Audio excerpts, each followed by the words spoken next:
Hey, and we are live. Good evening. What's going on, everybody?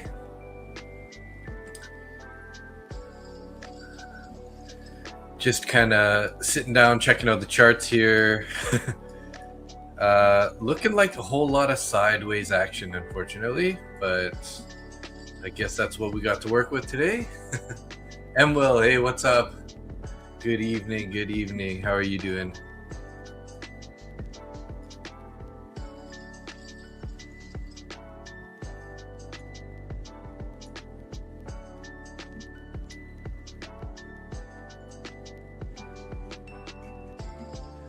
So, looking like we're above value area high.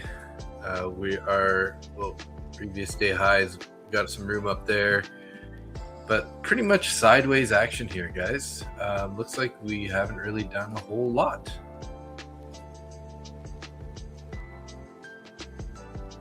Super sideways, flat top sort of idea going here.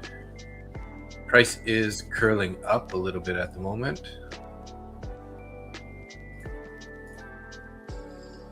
Clone this guy here.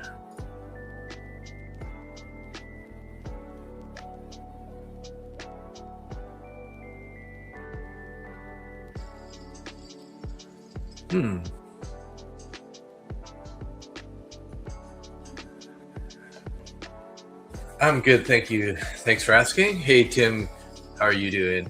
I miss on purpose. Oil looking like a potential buy. Interesting. Let's see. Let's check out the oil.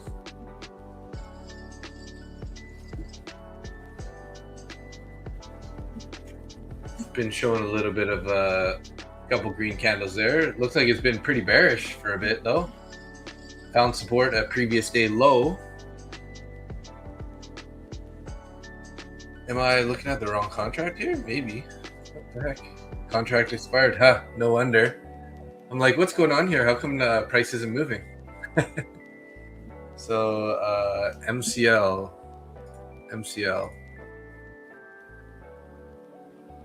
MCLK.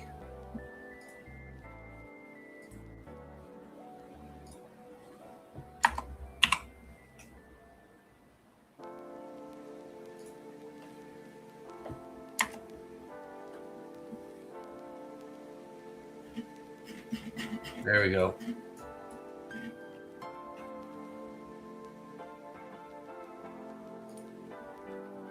Gotta add that guy real quick.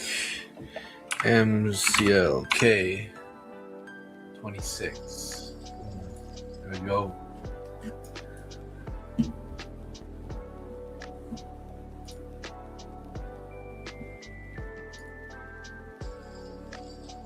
Adam Daz, hey, what's up? Good evening. Doing good. You were able to grab $40 on MNQ short earlier. Only trade you took tonight. Okay, nice. Good job. Failed to break lower, but we will see.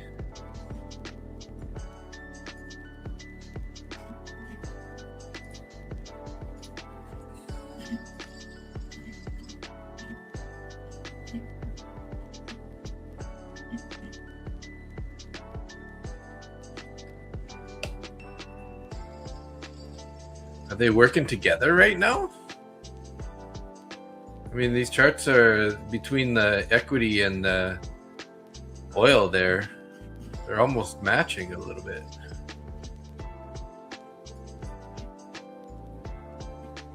Putting in a pretty green candle here on ES and NQ. Got some bearish fair value gaps above.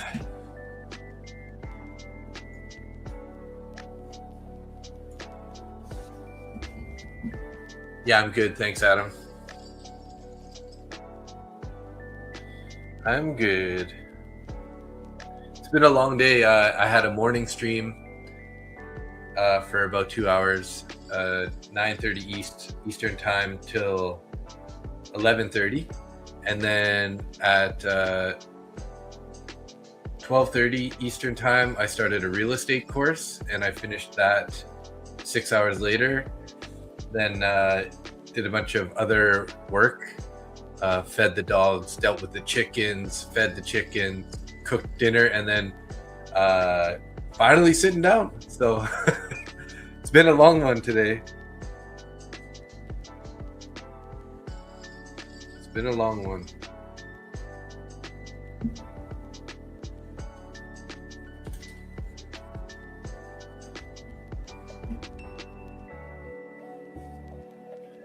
So looking at bookmap here, we do have orders up at 24,650, which are kind of the darkest ones on the book.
Ralph and Frank, they're both doing pretty good.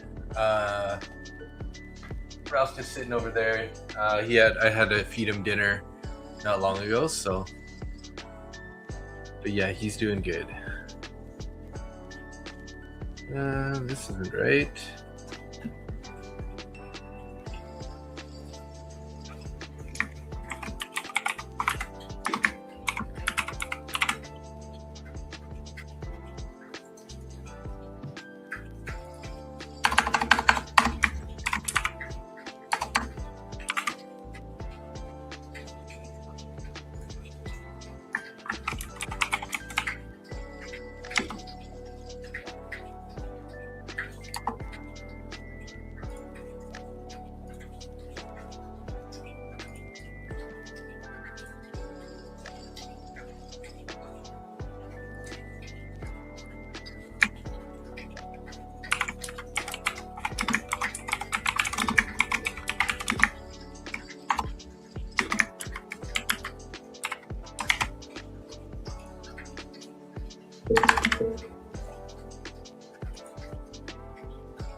Whoa, manipulation? Oh, wow. Yeah, quite a drop there, hey?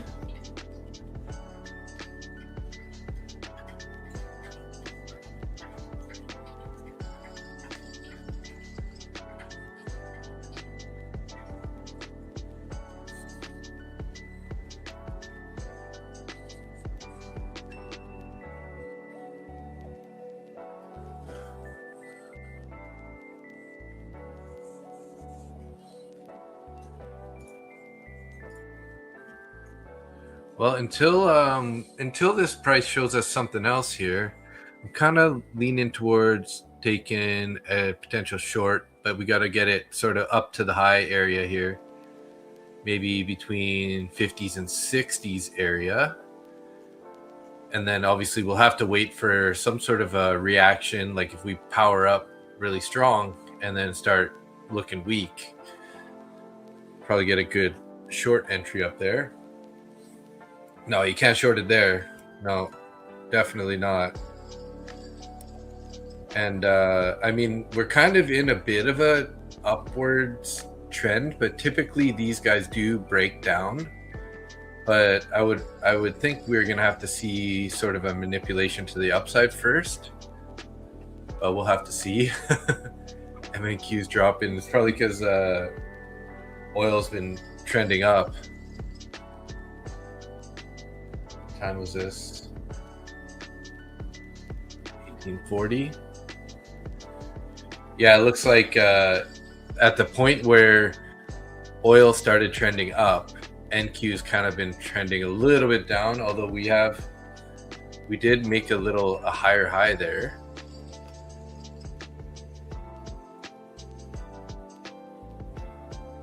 What's our ES doing here? Similar thing, sold off, bounced, sold off, then made a slightly higher high there. You have a stop sell at 595. Yeah, that would definitely be, at that point, we would probably be seeing more of a bullish move. I would definitely be careful. There is a 200 at 590 and the value area high at 577, which would be like a little bit of a roadblock. But I mean, if we can get through there, there's a lot of room to the downside. You could look at over previous day VWAP, or even 25,540 for a target in somewhere in this fair value gap. That could be a nice target. Let's check the 1 hour. Yeah, so the 1 hour chart has a pretty decent bullish fair value gap for a potential target. And look at that, a 4 hour gap right on value area high. It's kind of a really small one, but it's there.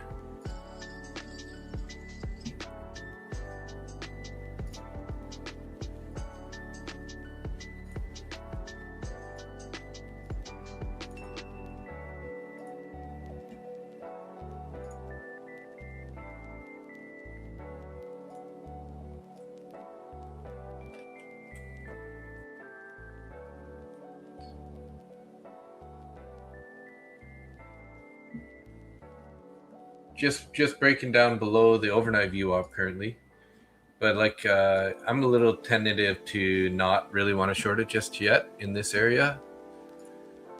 I did take a trade earlier, this guy right here, I think it was, yeah.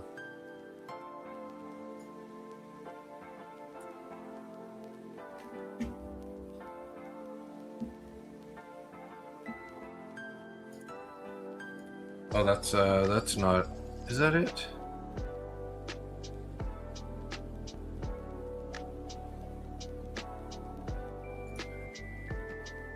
Seven 73410.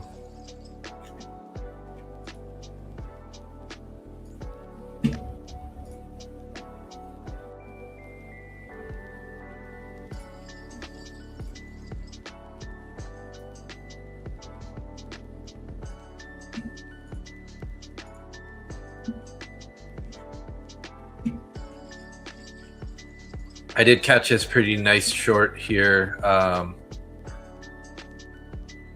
I went in short with, what was this, 2 contracts? Yeah, 2 contracts up on this wick here.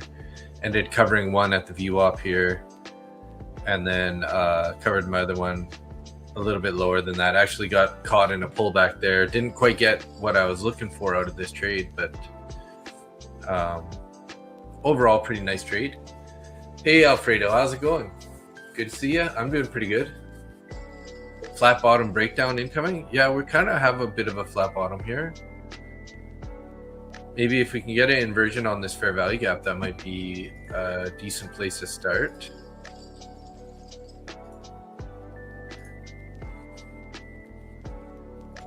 And this is a 5-minute fair value gap.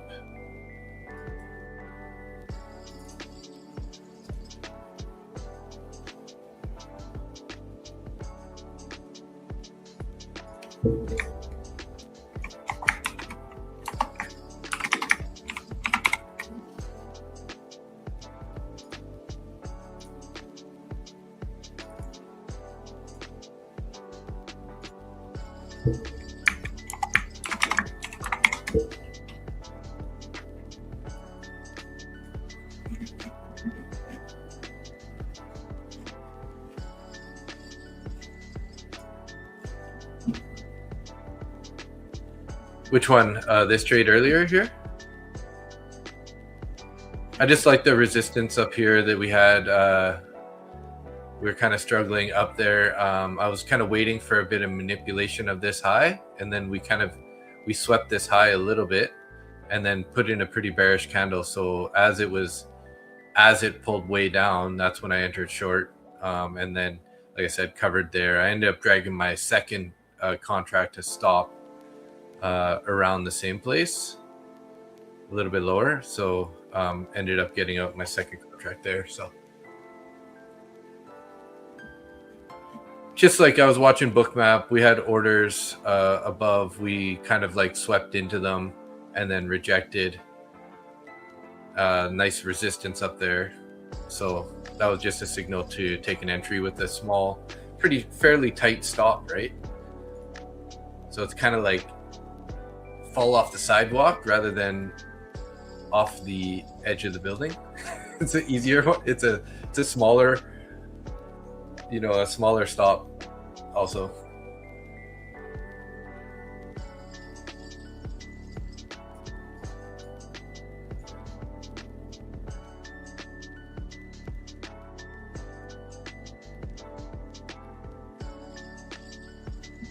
This one was, I didn't have anything really on for ICT concepts. Like I didn't have any fair value gaps or anything. I was just watching the book map and the momentum and stuff at this point.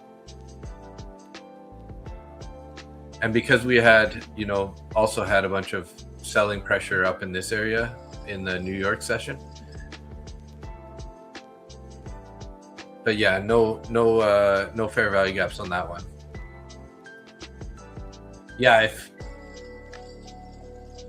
oh yeah, thanks. Yeah, I mean, be careful here, guys, because yeah, this price action is pretty nasty, right?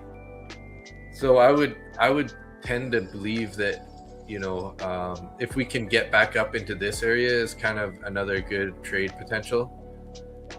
But we'll have to wait for some sort of reaction like this, where we get a pretty strong wick, right? Like, see this, we had a second chance here of basically the same trade, right?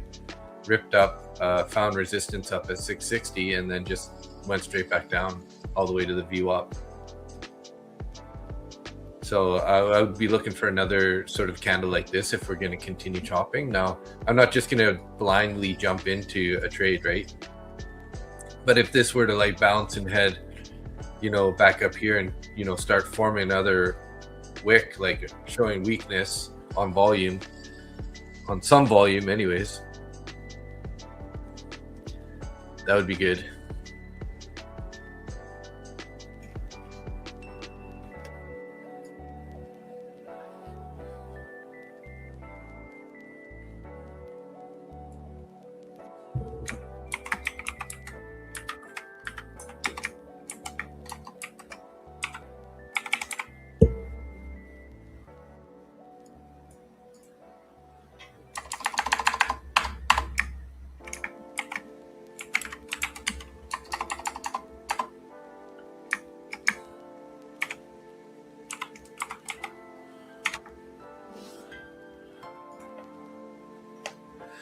Just getting my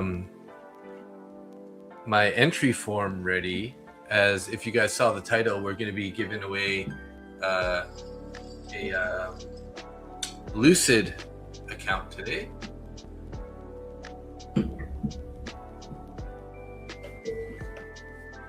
Nice. You made another $10, Tim. Well, hey, don't force it, like don't feel like you got to make it if you're pretty close already.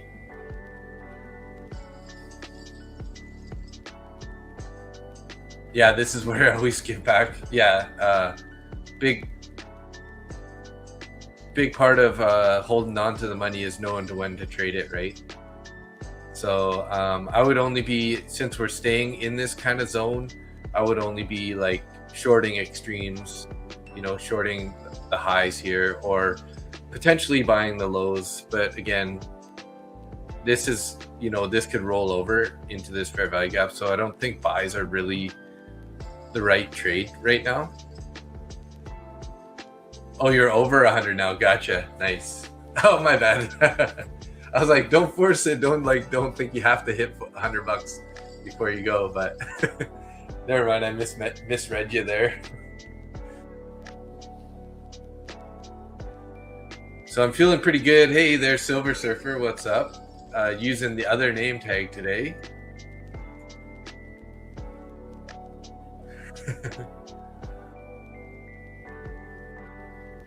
Good to see ya. On one of the alt accounts or what? Nice. Very cool. All green today. Nice. Awesome. Good job.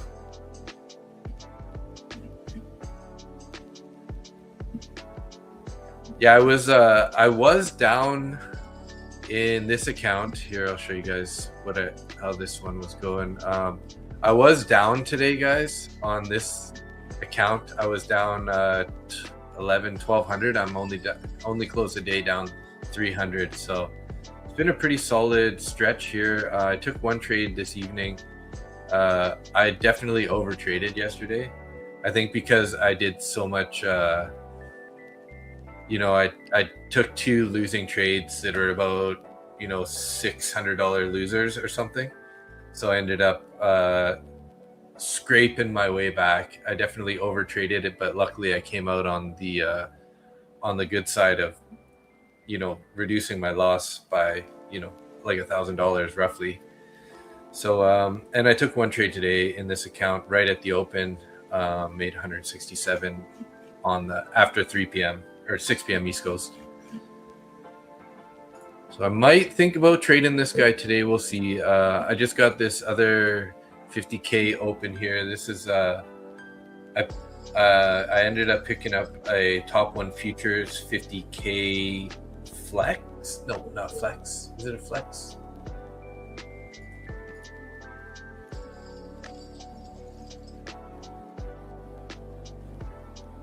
Where did it go?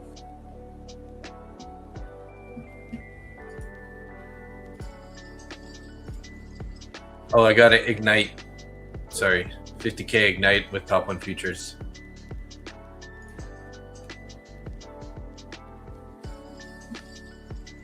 And that was this trade that I took in the ignite account here.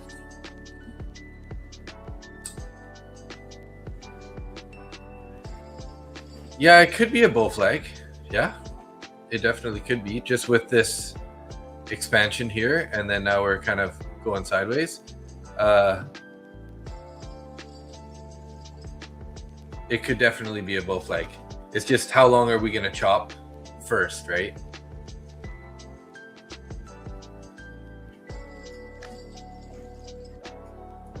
And then, before we break out, we're probably going to have to manipulate lower first, right?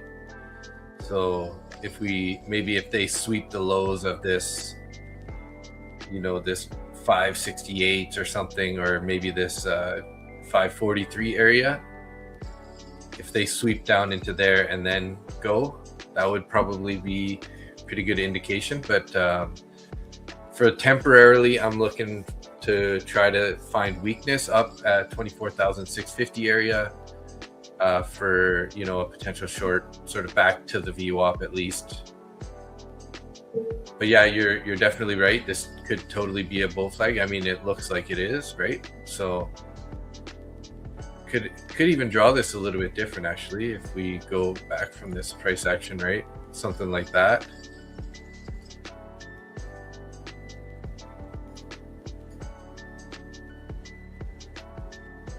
Yeah, that's even looking better, isn't it?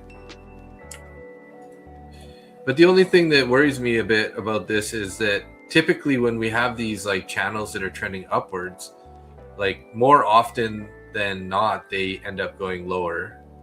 But like I was saying, so it's a hard one to read right now. It's so choppy.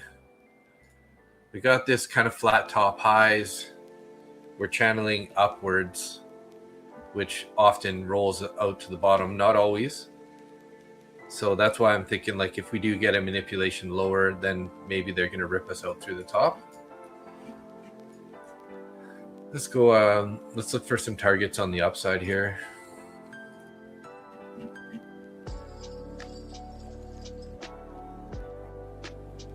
So previous day high has a 4-hour fair value gap. And we got a couple 1-hour fair value gaps above. We have a daily target there up at 25,051.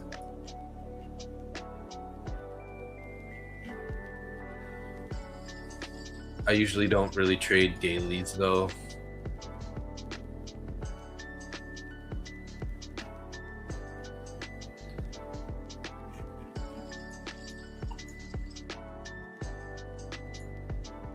I'm gonna mark up this guy right here, and this one's gonna be orange because it's bearish,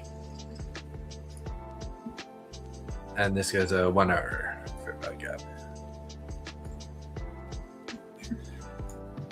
So yeah, so we're stuck in between these two fair value gaps.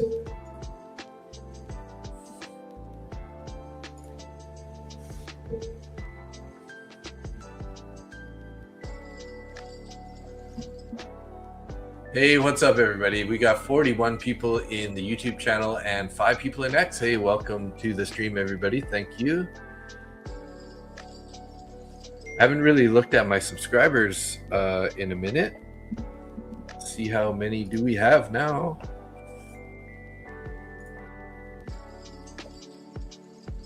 $686. So we're on our way to 700 here, guys. So thank you everybody who did subscribe. You guys rock. And we got 14 likes on the stream already. Thanks, guys.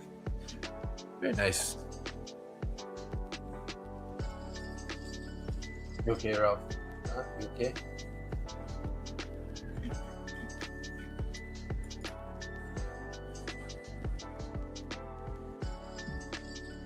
Tim, thanks, Tim. Oh, even your personal account is green today. That's nice. Good job.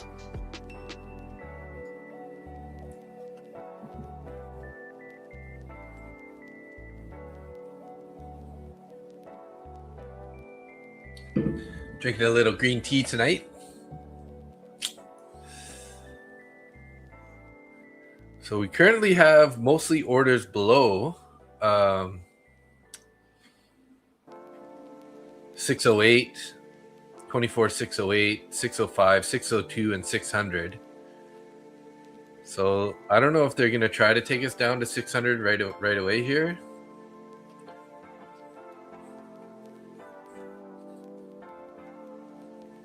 TJ Plays, just subscribed, first time seeing your channel pop up on lives. Hey, thank you for that. Appreciate it. Yeah, I'm here Sunday, Tuesday, and Thursday. And also live Monday to Friday for Market Open. So, sorry guys, my dog is going crazy down there. I'm just going to go ask him to be quiet. 1 sec.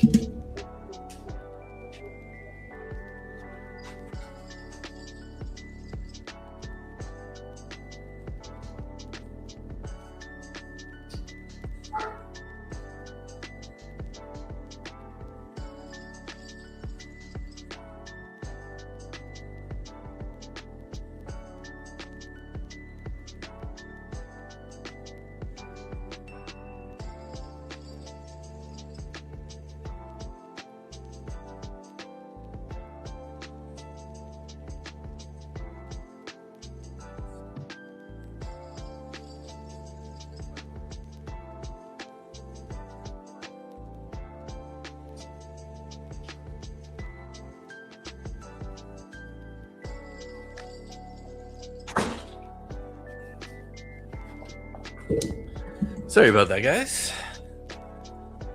So where I have the farm here, I'm on kind of a bit of a mountain, and it's a pretty popular hiking area. So Frank noticed somebody hiking down the hill with a headlamp on. He saw the headlamp, so he started barking like crazy at him. So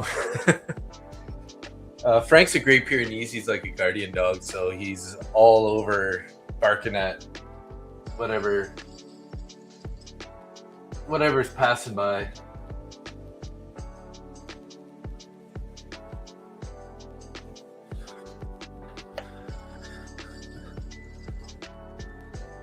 Oh yeah, this price is pretty slow tonight, hey guys? I mean, after that big pop at the end of the New York session there, kind of hard to not be slow. You're in the woods too, TJ? I'm in Mission, which is about 1 hour drive from Vancouver, British Columbia in Canada. So You're about to long NQ?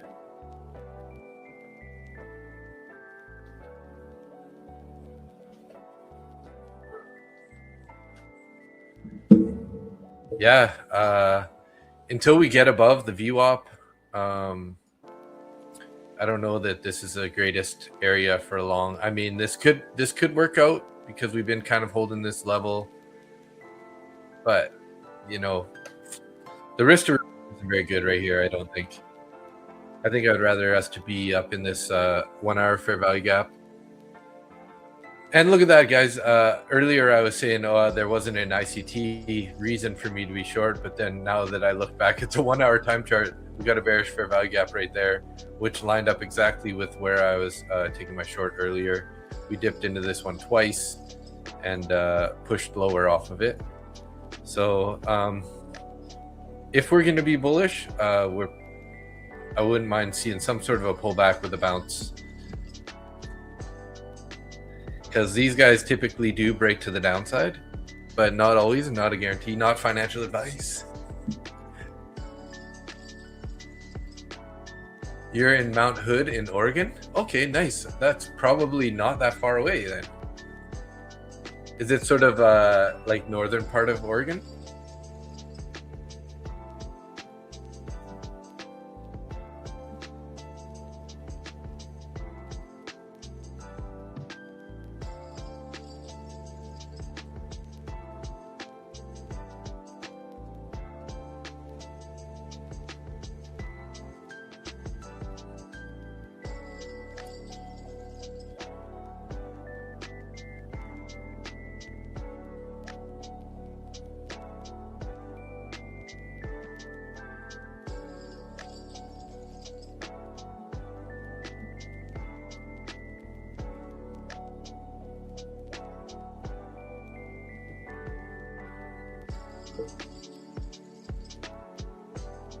Yeah, about half hour east of Portland. Okay, nice.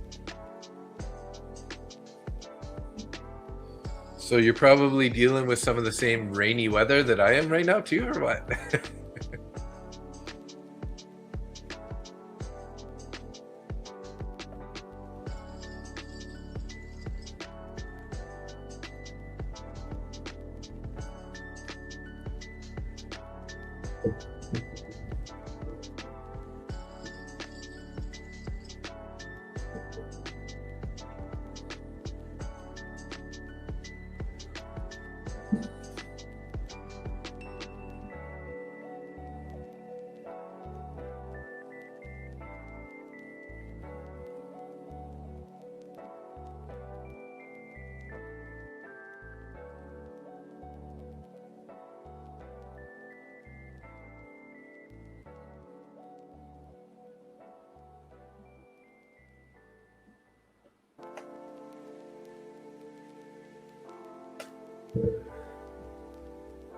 You're only 50 minutes from ski resorts? Oh, nice.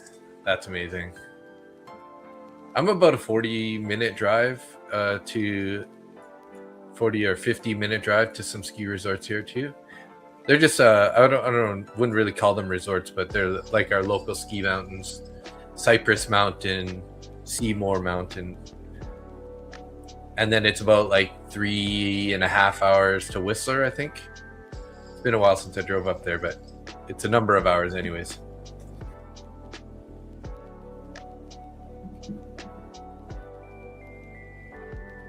Hey Tim, yeah, thanks. I hope we do reach 1,000. I've been getting roughly 20 to 30 subscribers a night for these evening streams. We don't really get any.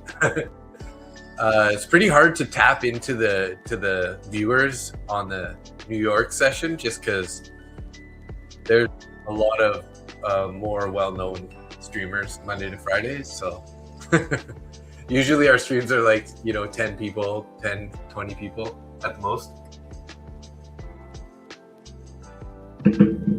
Oil's popping up here right now. Surprised we're not getting a bit more of a reaction out of the equities when oil is moving.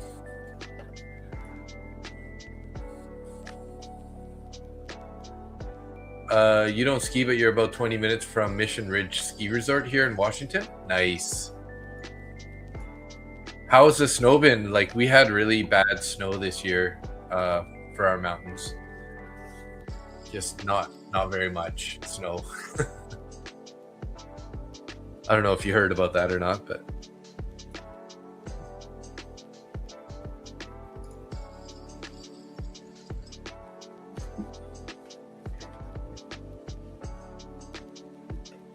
are you buying at the Fair Value Gap? I might bite 605. Buy 605.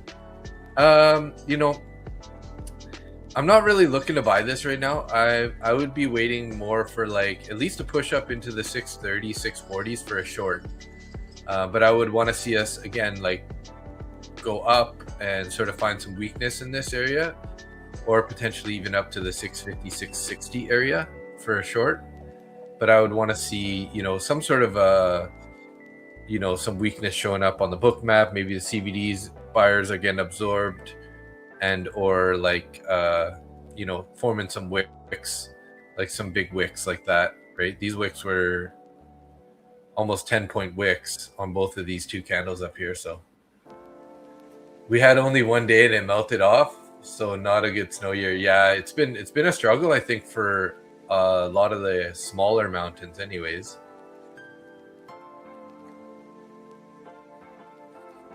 $66 today in Washington. Wow. YouTube Paul, what's up? Such a bad snow season in the Pacific Northwest. Yeah, like typically we get snow like early to mid-February, and it was just like hot for a few days there, just kind of oddly hot. But you know, so this was welcomed. Okay. Yeah, you know, I'm not a huge fan of shoveling, but if I can get, you know, get into the mountain with some nice powder, I do like that. Rolling over here a bit, guys.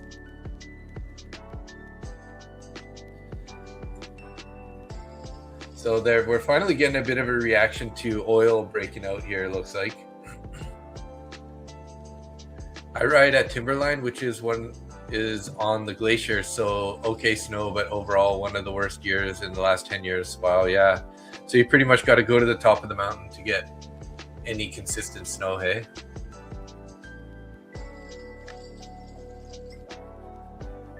Yeah, this year was really bad. So 551 Fair Value Gap.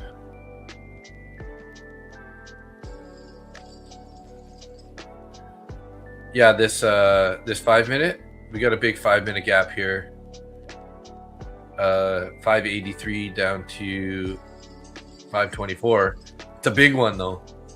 And then we have this 1 hour Fair Value Gap that's like coinciding in it, inside it. So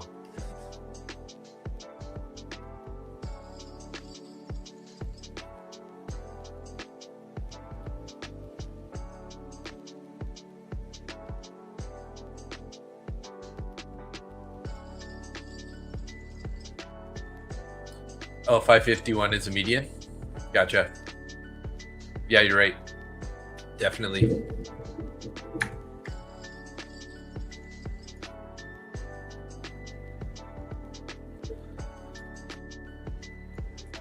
Don't chase this though, guys. I don't know. I wouldn't be chasing this, guys, because you know this is shown before that it's not really confirmed that it's bearish just yet, right? We're still in this Fair Value Gap. We got a minute and a half left here, and hopefully nobody was chasing this down here.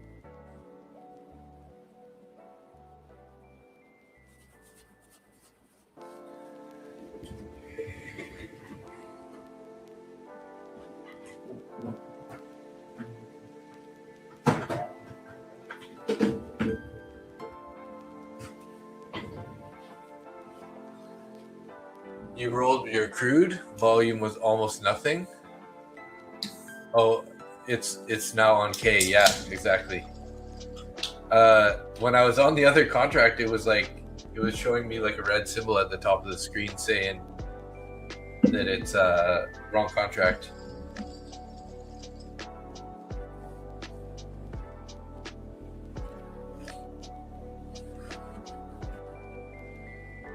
Yeah, so far this fair value gap is doing its thing. But like I said, guys, I'm not really, the risk to reward isn't great here for a long, and you know, because it could still roll over on us, but it's also like you don't really want to chase this down either. Just in the middle of this chop range, right? So you kind of want to be a buyer. If you're going to be a buyer, looking for some weakness down near the value area low, or value area high, sorry. And then if you're going to be a seller, you want to kind of be up, you know, in this range. So this area is sort of like the no trade zone to me.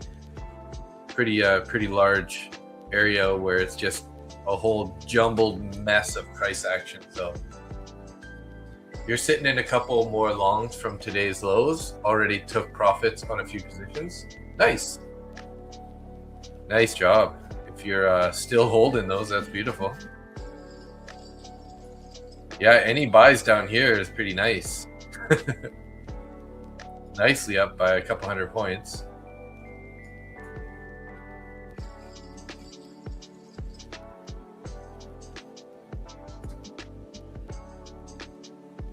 So seller got absorbed there at just above the 600 level. We had 54 contracts at 24,601 they tried to sell, and then we just bounced. Oh no, from the Asia lows? LOL. But I might add in, instead of a break-even stop loss, I'm playing in the chop but coming out on top. Nice. Yeah, I mean, as long as you know you're in the chop, you can make some money out of there. But you know, for me, I just feel like the risk to the reward isn't that great. So that's why I'm just staying flat. Like I said, I'll be looking for something maybe up in this 1 hour fair value gap, or even up in the 60s here. So let's see how this plays out.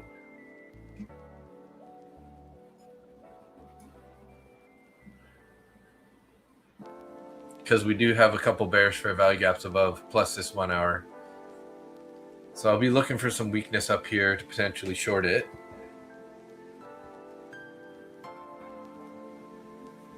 You have a problem? What's your problem, Emma?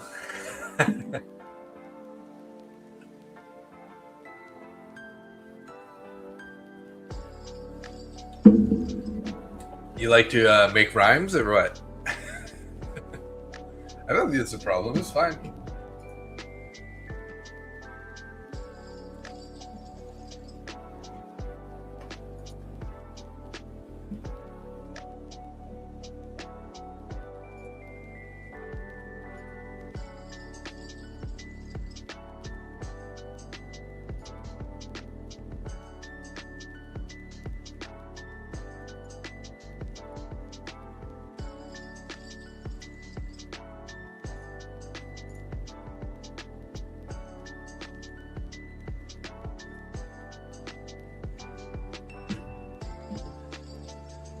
Shouldn't be in the chop. I'm not disciplined. It's hard not to trade though, right? I mean, you could trade a little 5-point scalpers here and there, no problem. But with my longs, I was targeting 680. Okay, so you kind of wicked up there for a moment in the New York.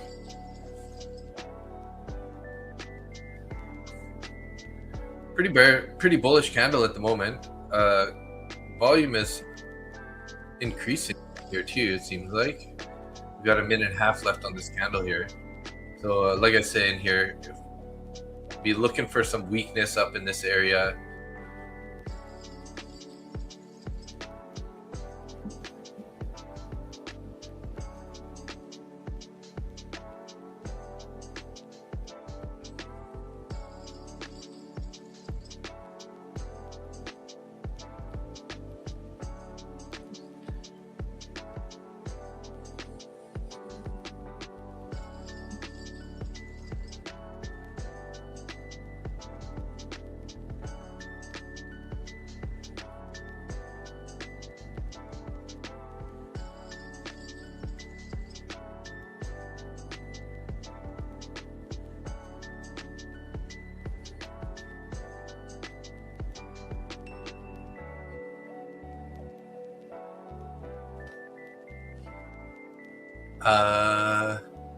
There's a small fair value gap 629 and a bigger one 636 mid price.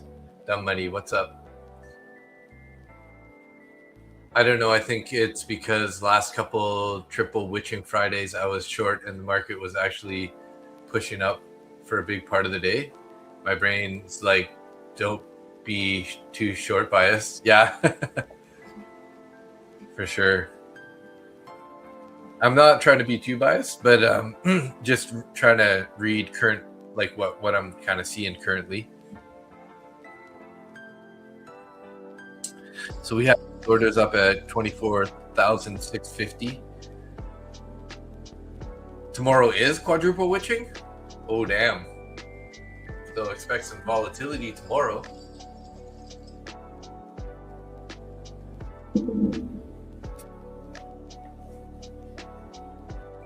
Yeah, this is definitely, I would be short-term bearish, right? Got actually a little flag kind of forming like this here.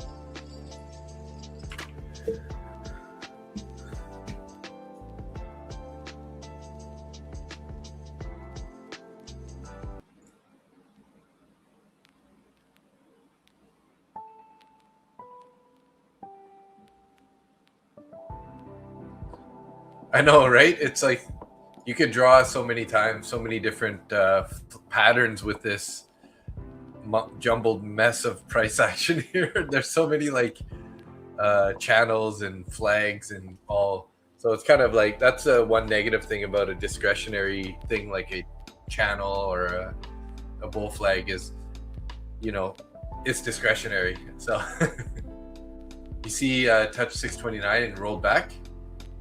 Yep. Yeah, so yeah, we're stuck in between fair value gaps here. Bullish one down below, bearish one above. Just chop, more chop, right? So that's why I'm hoping to get sort of a push up, you know, 640, 650 area, and then sort of see some resistance. Maybe some buyers like getting absorbed on the bookmap as we're up in this area for a potential rejection to head back down to the bottom of the channel, or at least to the VWAP. So we'll see. Just patience is the name of the game for tonight. Flat is a position.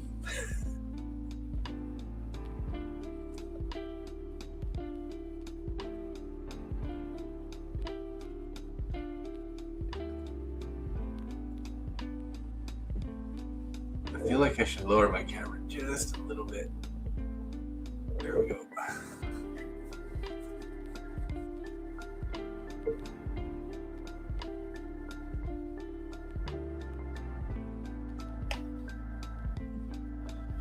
Nice rejection there out of that bearish fair value gap. And we just took the overnight VWAP again.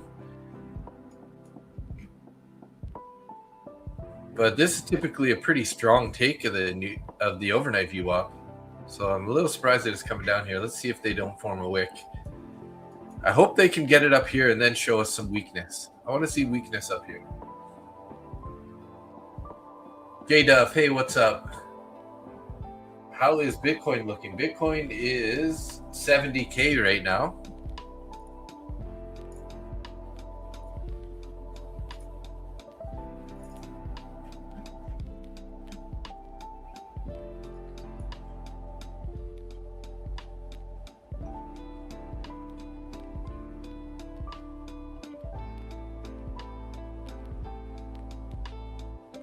We had a lot of volume there on that Wednesday, March 18th.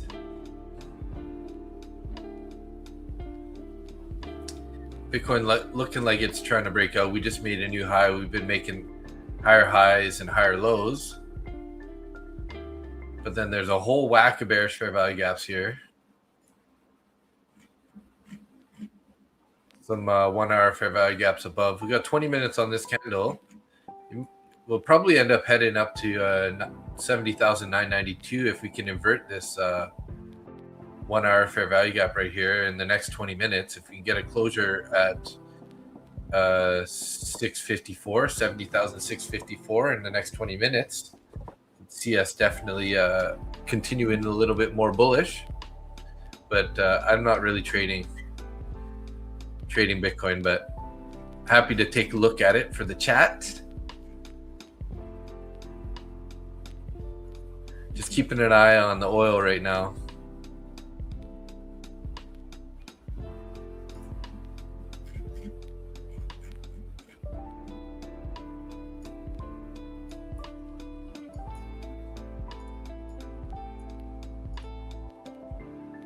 Pretty big push back down there, hey guys. So this was actually the short right there, definitely. For a nice little move back down, 20 points back down into this fair value gap. But I was, I was waiting for something more up to the 40-50 area. So I'm sad to see that we did that right there, because I thought we were moving our way back up to there. So dumb money long 1 ES at 66.70 for $100 scalp. Nice. ES 66.70. Oh, so you took this candle here, probably, right? Very nice.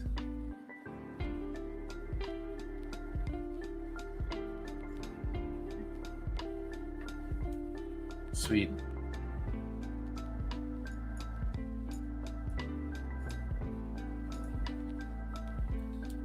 Oh, you got in the fair value gap? Oh, nice, yeah.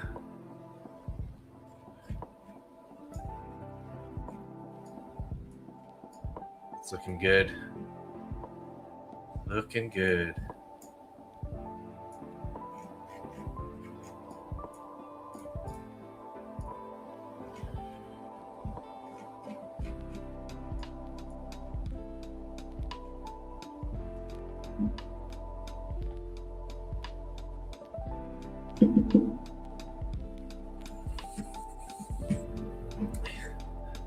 Hey, welcome to the stream. Anybody that is new, we have 53 people in YouTube and looks like 8 people in X. Hey everybody, good to see you. 691 subscribers. Thanks guys. Looks like we're probably gonna hit 700 today. So if you did subscribe, thank you so much. And if you haven't yet, make sure you do and hit that notification. AG, hey AG, Mr. 500 in the house. Fortune 500, AG trader.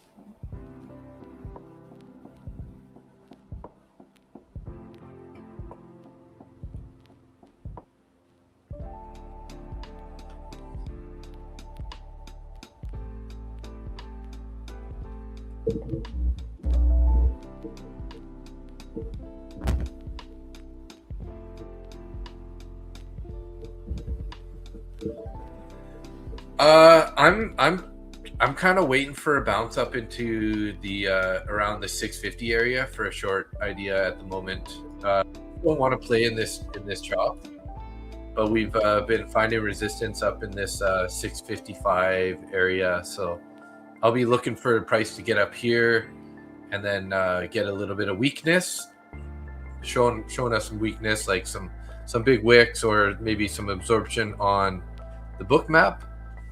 And then I'll be looking for a short back down to the VWAP or into this area here. So not super stoked about this price action right now.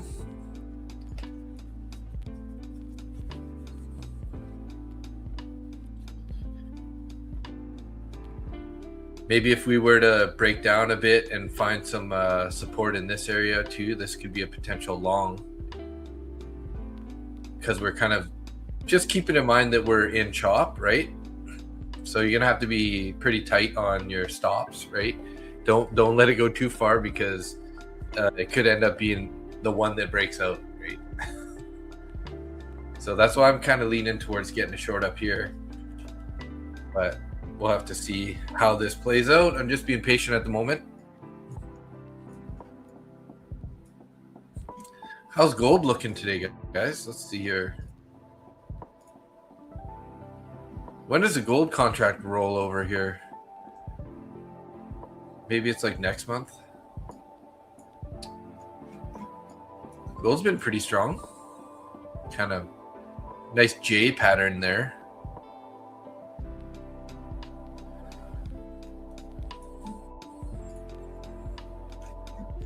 Working our way up to this 1 hour fair value gap. 14 minutes left here.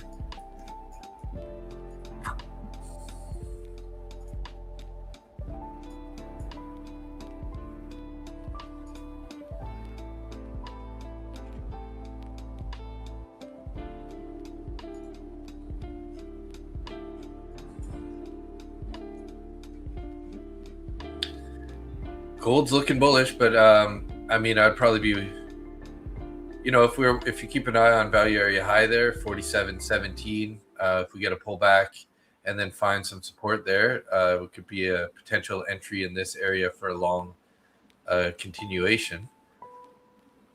Maybe it's going to have to pull down to like 711. We have this VWAP here.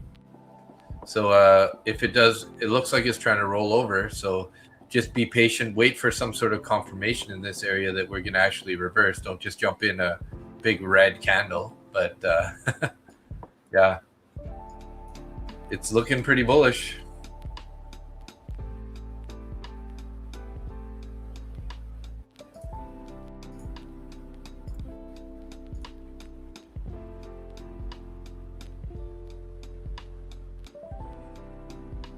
So these orders got taken earlier, and then they put a bunch more back on at 600 here.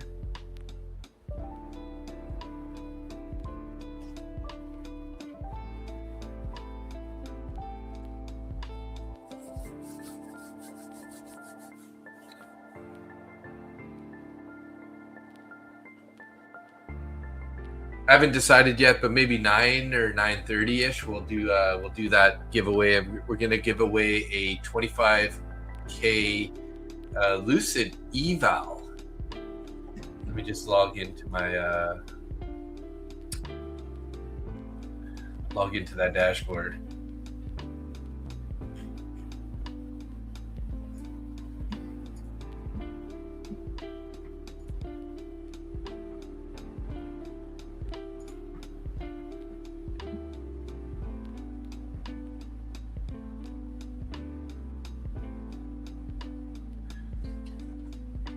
Yeah, so we got a 25K Pro eval.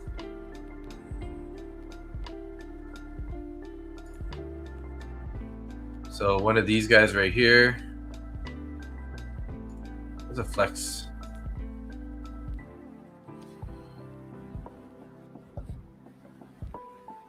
So this guy has a $12.50 profit target, $1,000 loss limit, max loss limit.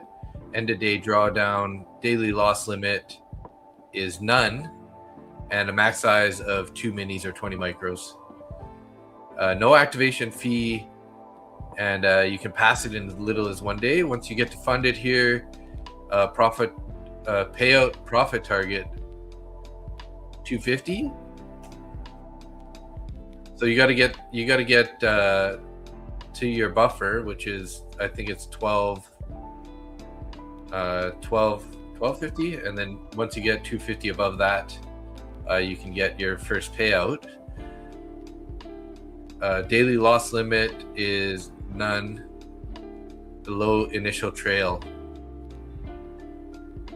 and it scales up. So, and a 40% consistency. So you're gonna have to trade probably 3 days at least, right? It's a 3 days to pay out.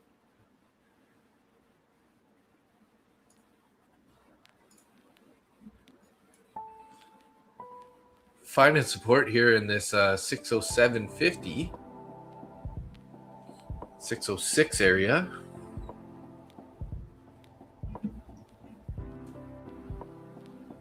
Wow, guys, 70 people in the YouTube channel. Woo! That's a number. That's Lucid trading. If you haven't seen them, they're really good, especially if you're buying evals, because they're like a one-time fee, right? So I think it's a little bit cheaper than this price, but you'd have to check it out. If you use my discount code, I think your first 2 evals or first 2 purchases, you get a larger discount using my code. So it might be a little bit cheaper than that for 25K eval. But the nice thing is there's no like time limit on it, so you don't have to rush through it by the end of the month. There's no like subscription, so it's a one-time fee. There's no activation fee. So basically for 95 bucks or less, you can get into the eval. You pass the eval, you get straight into a funded account. So trading game. Hey, I'll be putting a form out in a little bit later for the giveaway. I haven't set it up in the chat yet, so.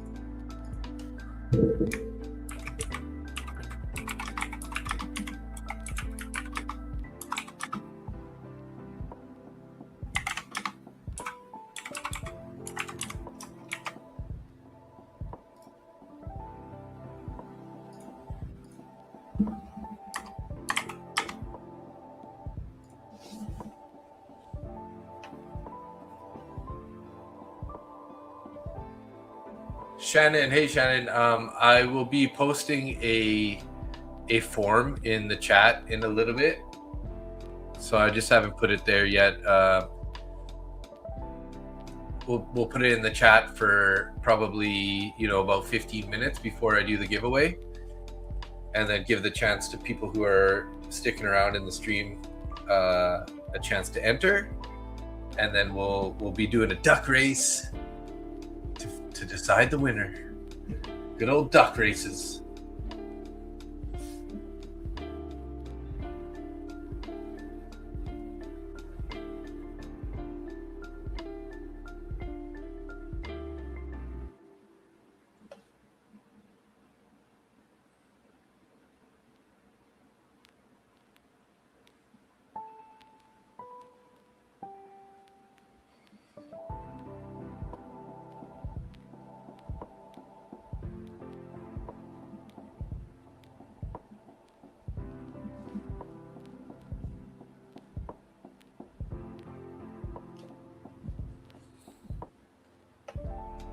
Do a moose race is better? Bro, I'm on a phone. I can't keep up. Yeah, there's no activation fee for the Lucid. It's a one-time fee. That's why if you're newer, if you're a beginner, if you're looking to buy evals, Lucid's definitely the way to go. Now, if you're going to try to get payouts right away and you want to go straight to funded, that's where I would recommend Top One Futures. So they have these really good Ignite accounts here. You can get in for $239 straight to funded, 15% consistency, which is a little bit harder. So you can only make about $450 max per day. End of day trailing drawdown, which is awesome. Typical $2,000 max drawdown, but they do have a daily loss limit of 1,000. Keep that in mind. So if you do get down $1,000, they're gonna take you out of the trade. Although that does save half of your trailing max drawdown to protect you, and then you could copy up to 10 of these accounts. So MBT Market Butcher Trades, I have a discount code with them too. So check them out. This is more of the straight to funded guys. They got Trade of 8, Ninja Trader, and TradingView options for what platform to trade off of. You have 2 funded with Apex, but I'll try Lucid. Nice, yeah. They're a good company. They have really good support, fast payouts, and the rules are pretty standard. And then the part that I like is there's none of that time pressure on you, right? So as long as you keep it active, like you have to take a trade once every, I don't know if it's 2 weeks or 10 days. I think it's 2 weeks. So as long as you take one trade every 2 weeks, you'll just keep the account active.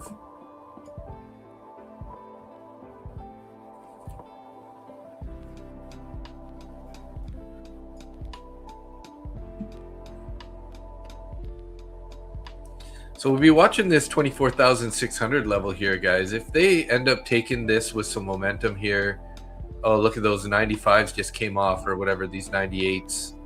They just pulled some orders off of there as we were bouncing up. So if we end up sweeping through this with some momentum and then right through 95, and maybe we bounce and sort of retest and start failing again off of the 95,600 level, that would be a great place for an entry for a short down into this bullish fair value gap, 1 hour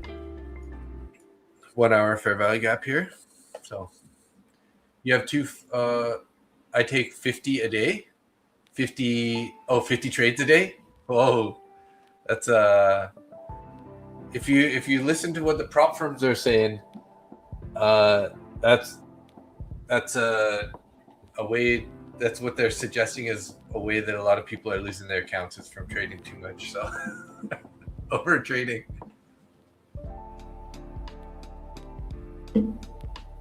But I feel you. It's easy to overtrade.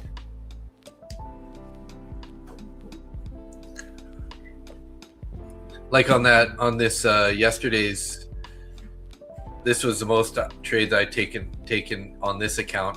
So I had 18. Keep in mind that some of these are add-ins. So I had the highest before that was 17 and 18 trades there. But then that one I had 42 trades. But it was because I was down like around 1,200. And I like chipped away at it. Just, small $150 winners here and there. And worked it down. But I don't recommend it. Could have gone the other way, right? I could have easily made it to like a $1,600 loser or something. So this guy, I'm up 5,317 in this combine. The profit target is 9,000, so 3,700 to go. So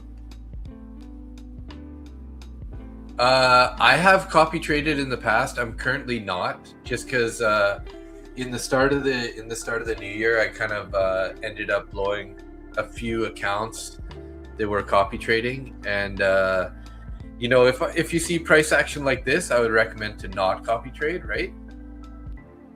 But if we're trending, and it's pretty obvious what price is doing that day, then that's definitely the good day to copy trade. But currently, I'm not copying any accounts. I think I have a TPT renewal coming of a couple accounts for the start of next month, so I'll probably try to copy trade those guys. But yeah, this type of price action, I would say not the best time to copy trade. How do you like the glasses? Oh yeah, I like them. They, everything's so bright, and then you have these like stream lights that are just blasting lights at your face, so it just makes sense to dull it down a little bit, keep that blue light out. So these are blue blocking also, but they're like an orange lens, so it tints it a little bit, which is pretty dope. Yeah, it's easy to take 50 scalps a day, hey, dumb money? It's pretty easy. Do I have an XFA? No, I don't have an XFA at the moment, no. Working on it, though. That's a top step, right? I'm hoping to make this into a funded account. So 3,700 to go in that account. But I won't be trading it today in this price action anyways. I already took one trade earlier, made 167 somewhere. I think I actually took a momentum trade right off of this candle here, bought it and then sold it sort of a little bit higher we were finding a lot of resistance on these couple candles, so I ended up closing it one mini. So I've been trading minis with this account because it's 150K account. I've blown 3 pro accounts, not doing well mentally, for sure having some discipline issues. All right, Nando scalps. Yeah, it's tough, eh? You know, I think I've had a total of 8 pro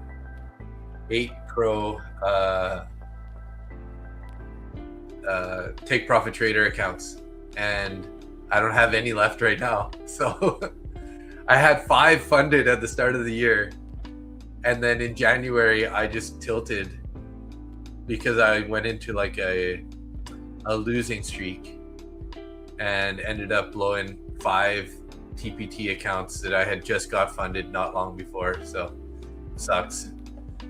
It's easy, everybody can tilt, so if you can just work on not tilting and not having those blow up days, you're going to be like 10 steps ahead of where you'd normally be, right? So Shannon, I only have because I don't have an affiliate account with Top Step, I don't get any giveaways from them, but because a lot of the people in the chat have been using my code for Lucid, then they've given me 1, 2, 3, 4, 5, about 5 accounts that I can give away. So yeah, so thanks to you guys using my code, they give me some free accounts, so I'm just paying it back to you guys. And then also I have one top 1 futures account left to give away, but I'm just gonna save that for maybe on Sunday or something. So facts, 3 to 5 losing is better than going full tilt. Patience pays, right? Yeah, exactly. And that's the hard part, right? It's knowing when to stop, like that song. You gotta know when to fold them, know when to hold them. Did I say that backwards? Know when to hold them, know when to fold them, know when to walk away. Yeah. You use Take Profit Trader? Yeah, I applied to get with them to get an affiliate code, but they haven't accepted me. So maybe once I get to 1,000 subscribers, I'll try again to see if they'll hook me up with a discount code. But currently, they're not giving me any.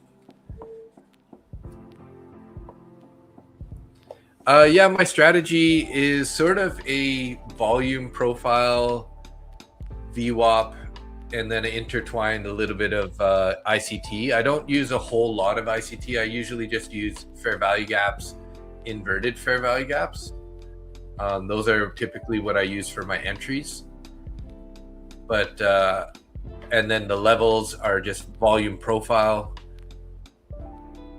And then, the VWAP just in general to, find my bias on the direction on the day. And then I'll take trades off of the VWAP also, not in this type of price action because it's just so choppy. But this just helps us know if, obviously if we're below the VWAP, we're probably a little bit more bearish. If we're above it, we're a little more bullish. So. Yeah, Dumb Money. Hopefully in due time, I'll be able to get that discount code with TPT. They're definitely one of my favorite platforms.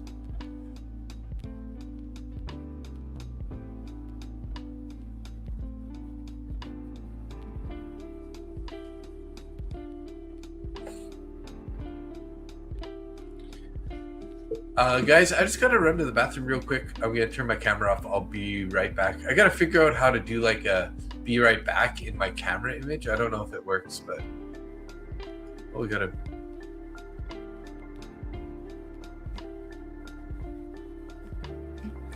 I just saw Rips do it on his.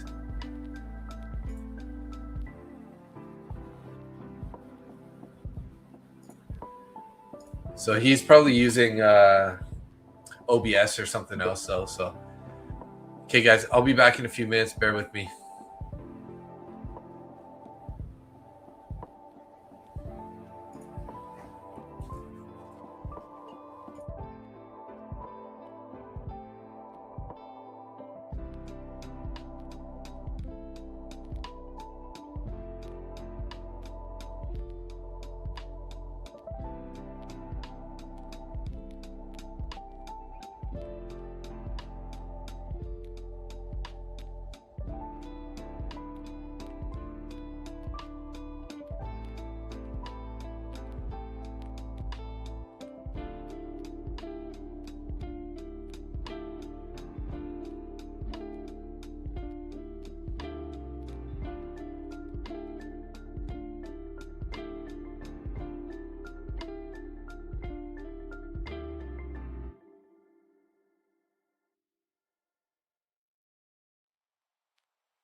All right, I'm back. Sorry about that.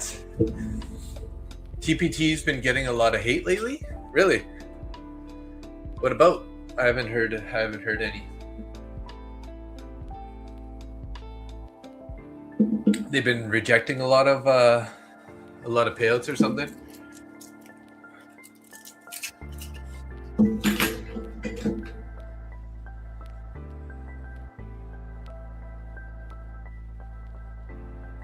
Yeah. Well, you never really know the truth behind a lot of the social media posts about that stuff. So typically, if you're getting your account paused and not getting a payout and getting banned, it's because you're doing something against our rules, right?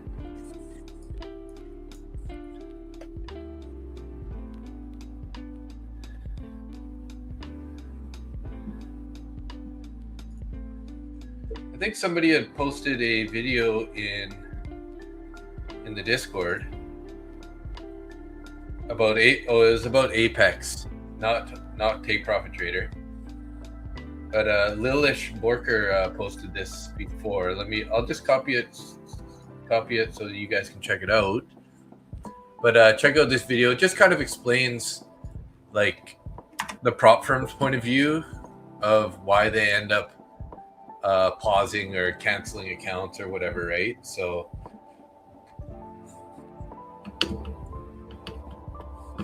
but yeah, check out that link there, guys. Compliments of Lilish Borker, but it kind of goes through and it shows you some of the numbers and guys that are making, you know, pretty big payouts and stuff here and there. They're just churning and burning the accounts. Like they go through thousands of accounts to make thousands of dollars. So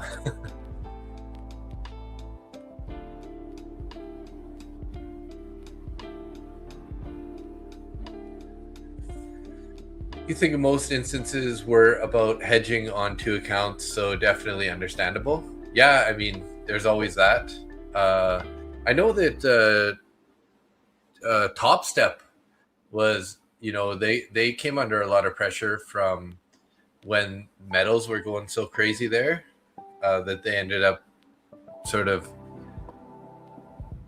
doing exactly what you're saying about hedging or just coming up with reasons to ban people. But again, we don't know the full story, right? We don't see the back end or the details. Like we just see if the person on social media gets banned and then they talk about it. Like we don't know the full story.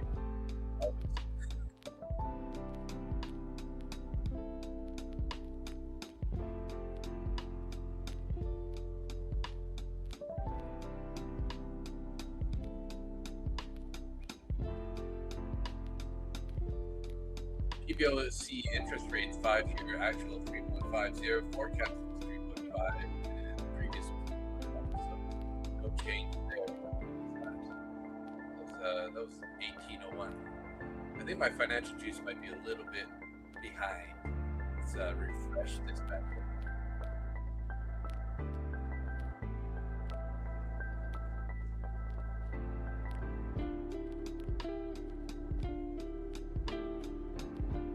We have tomorrow. We have Canadian retail sales. Careful, guys. Get it right.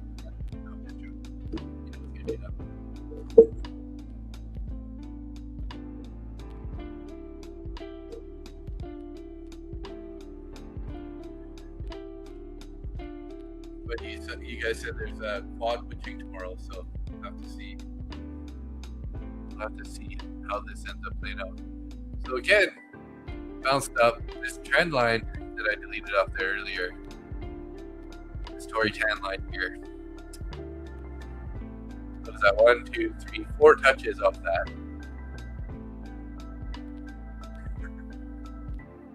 That would be an A++ setup on from Tory Trades.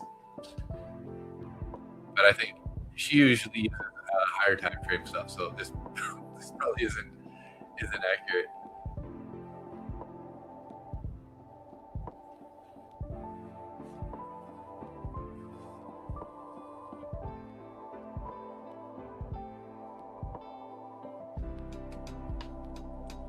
So there's a new podcast out. If there's any Canadians in the chat, from Joe Rogan podcast, and Pierre Poilievre, which is the leader of the opposition.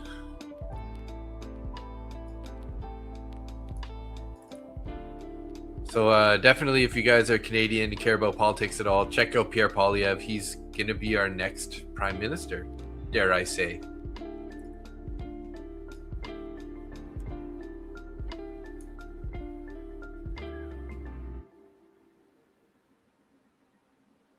Definitely A++, right? Riz Regis, what's up?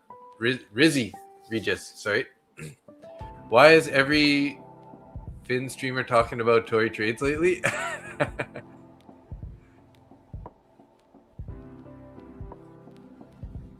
Good question. I don't know why I talked about her, just because I call these Tory tan lines.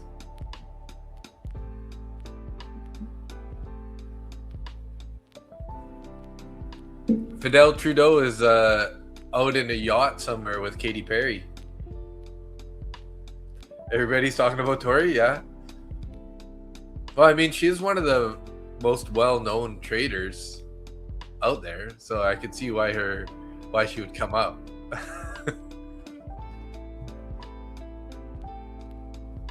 Either you love her or you hate her, I guess, right?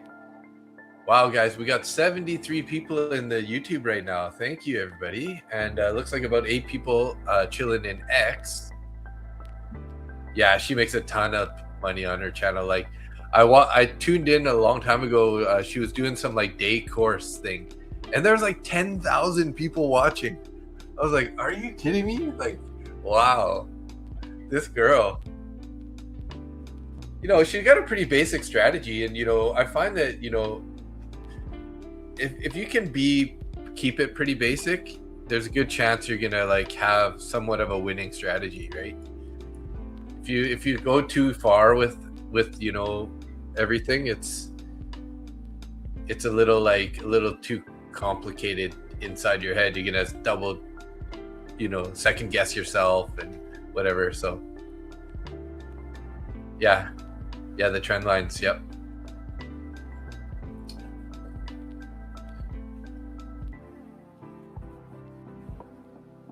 Now we got Fidel Carney as the prime minister. Okay, guys, look at that. We're pushing down at the 600s here. This might be a chance for an entry here. So what I'd like to see, if we're going to take a short here, is a break below 95 and then a retest back up to the 95 to 600. Look for some weakness and then go from there.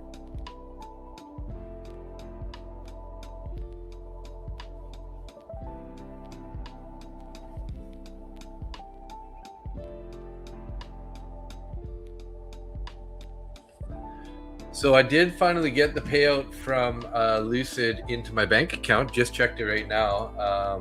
So I had an issue with Work Market where there was a miscommunication between Lucid and Work Market. So that's a good thing about Lucid is I just contacted their support, and like within 30-40 minutes they had it all figured out, and then they sent the money to Work Market for me, and then I withdrew it, set up my bank account. The reason I hadn't set up Work Market is because I had made an LLC, a limited corporation company for my trading business, and I connected it, and I just looked, and I got the money in the LLC bank account now. So nice. We need a strong Canadian leader to counter our dear King Trump. Yeah, you know, I think a lot of the stuff from Trump with, you know, Canada, we can just kind of like not pay attention to it, you know, like all that stuff that our Canadians are so focused on is about, really, it's about Trump. But like, we don't need to focus on that kind of stuff. I've had a pretty good week trading. Yeah. I didn't take many trades on Monday. Let's see here. Friday and Monday, because I had no internet, so I never traded this account. So I've had pretty green week. Kept it pretty small. Red on Thursday, and then I do have an eval account that I've been working on from Top One Futures. It's up a bit too. Where is that guy?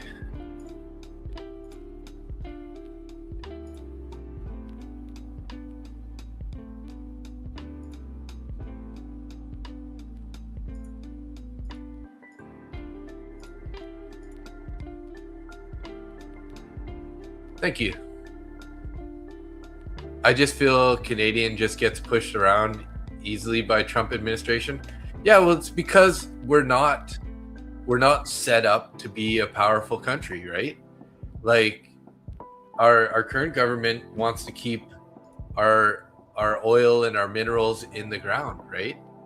We're sending all this money to, like, you know, excessive money to foreign aid. Not to say that I'm not against foreign aid, but, like, you know, we sent like 25 billion to Ukraine now, when, you know, that's like a third of our deficit for this year.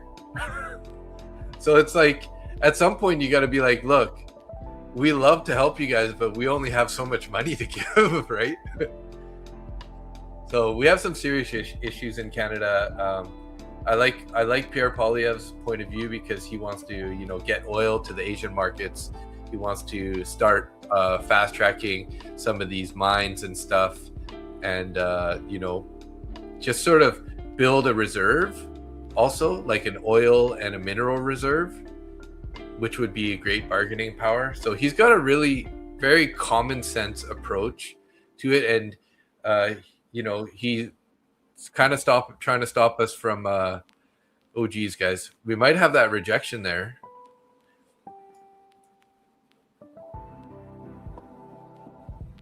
I'm not paying attention here. So we didn't really get through the 95s though, did we?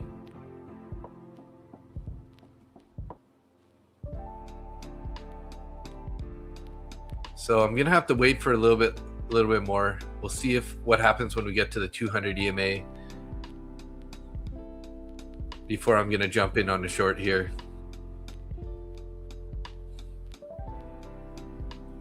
Now, if we can sweep the EMA and then head back into this bearish fair value gap and start showing some weakness from there, then we can try like a retest short. But still, we're just, look at this chop over here. Like, do you want to be in taking part in this? It just doesn't look like a fun time to me. I don't know about you guys, but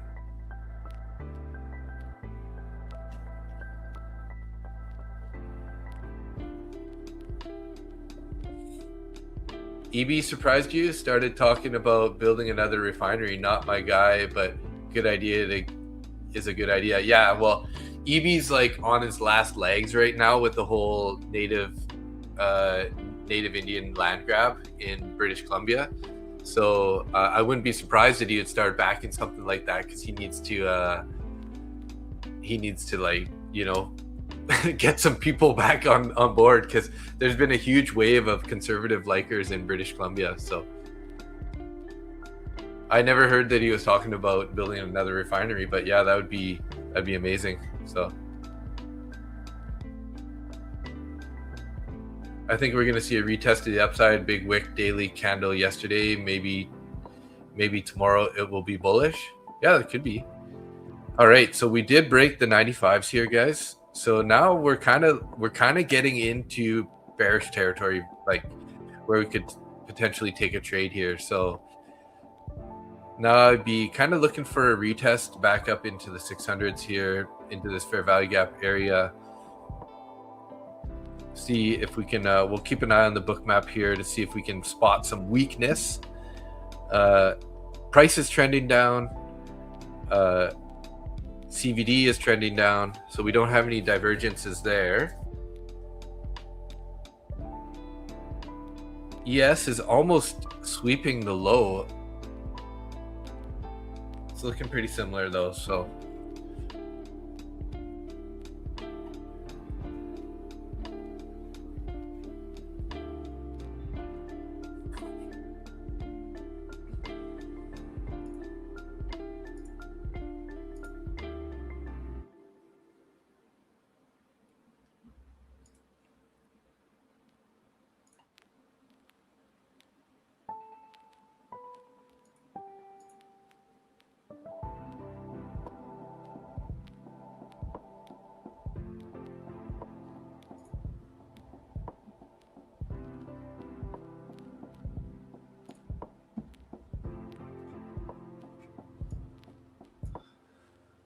Being an ES short for an hour? Wow.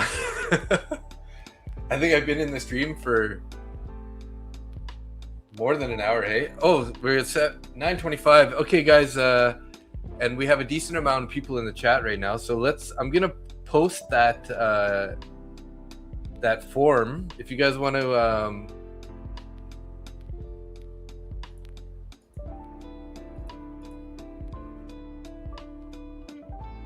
sign up on that form here.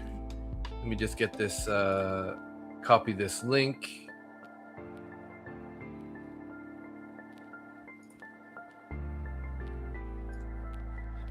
And I'll put it in the chat. And then if you guys want to fill that out, we're giving away a 25K Lucid eval, a Lucid Pro eval.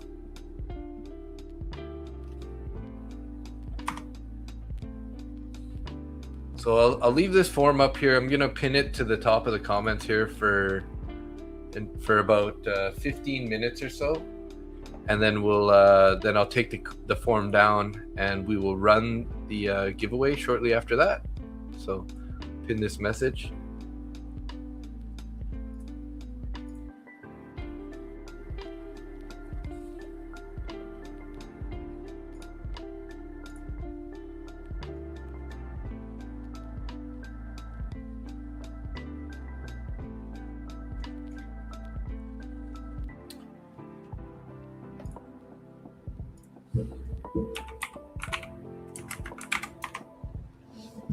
So yeah, get your you know, your forms filled out there for the giveaway, guys. 25K eval, online duck race game, race timers. Does anyone know that the duck race game that's motorbikes?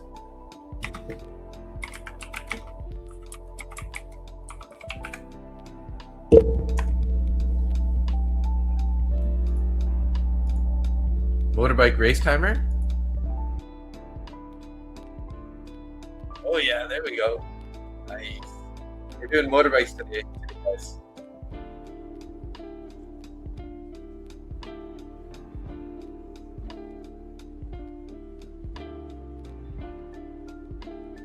Hey Tushan, what's up? How you doing? Bro, leave it only for 2 minutes. Some people do cheat, fill it multiple times. Okay. All right, I'll leave it only for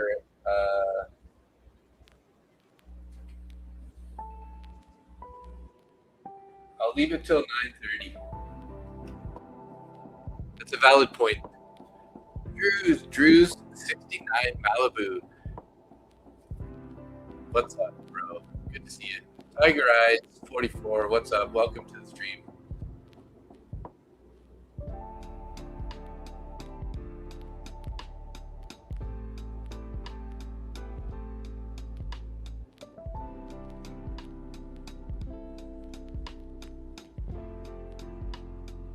Yeah, I've been to a bunch of Canucks games. I haven't gone to any this year,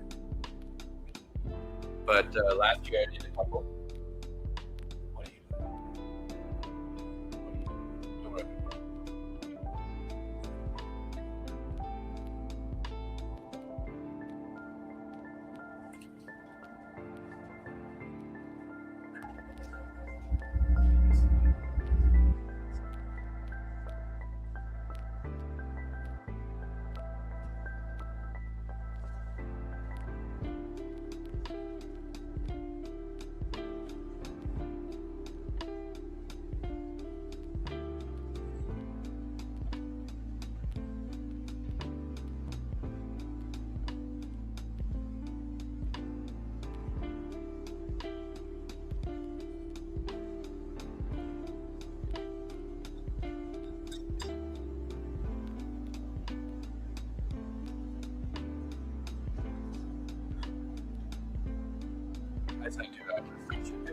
refresh Ralph's water. So, Andrew, I'd appreciate you doing. Good luck, everybody. Hey, thanks, Keith Matthews. Wishing everybody luck. That's 120 years back. It was a great time. Yeah, I mean, any pro hockey game would be really good. Okay, so let's see here. We're bouncing up here, up into the 604 area. Kind of have to look for a little bit of buyer absorption. Maybe we kind of need some increased volume though, like to find that the sellers are going to be in.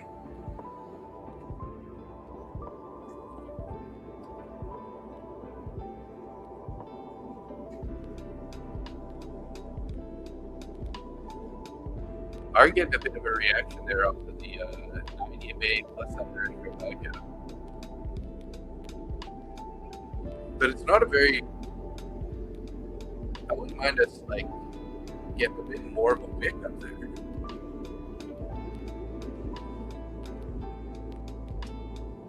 Fair enough, it takes less than a minute to be filled. To be honest, I hate those changes.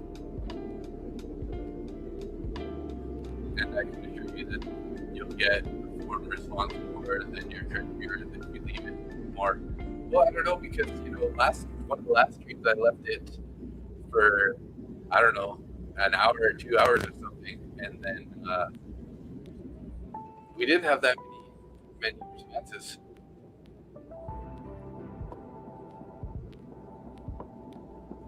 Currently got 22 responses right now. So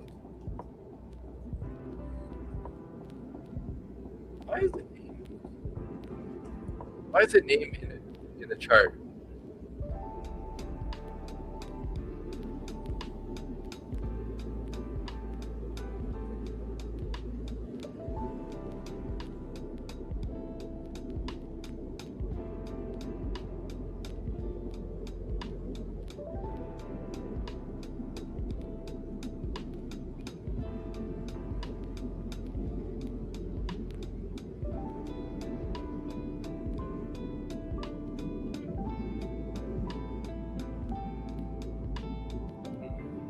Change this. I'm going to go individual question.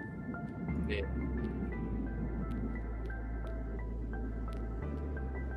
Yeah, definitely only fill out the form though once, guys. I can see whoever is filling it out twice, so don't bother. It's wasting your time.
So we got 22 responses so far here, guys.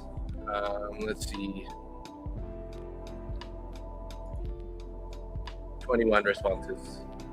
1, 2, 3, 4, 5, 6, 7, 8, 9, 10, 11, 12, 13, 14, 15, 16, 17. Yeah, 21 responses so far.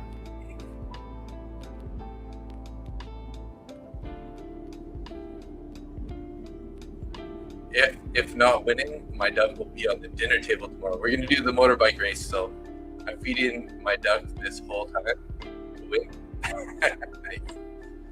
My mic sounds muffled?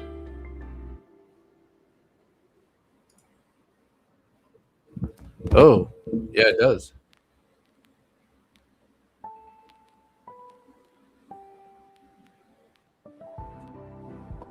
That's a little better. I got to just have it closer to the face, I guess.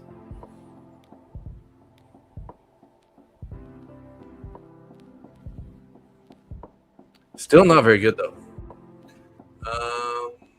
I might end up. I'm gonna unplug it real quick and put it back in.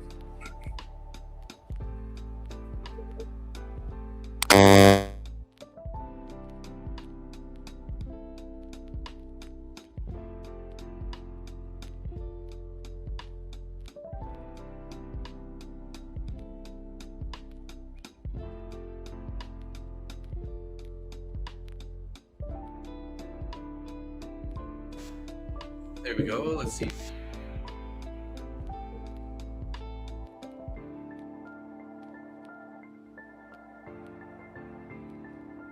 Oh, it's not any better though.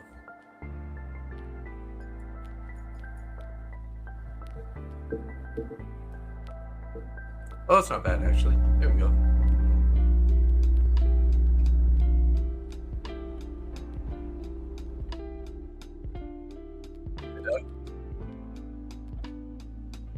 Sounds like I'm getting some feedback though.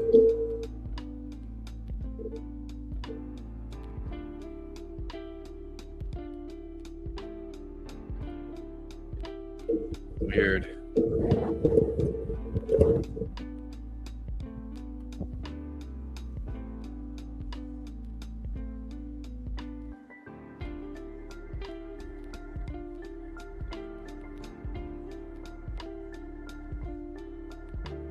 Yeah, you gotta get fuel for the motorcycle.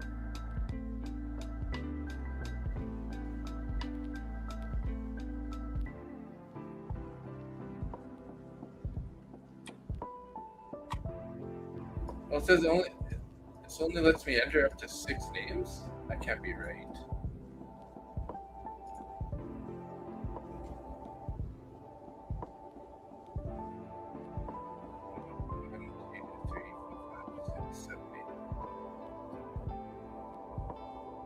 Okay, we got 21. I'm gonna take a quick look at the form here. See if we got anybody else that jumped in there. Looks like we got a Paul and a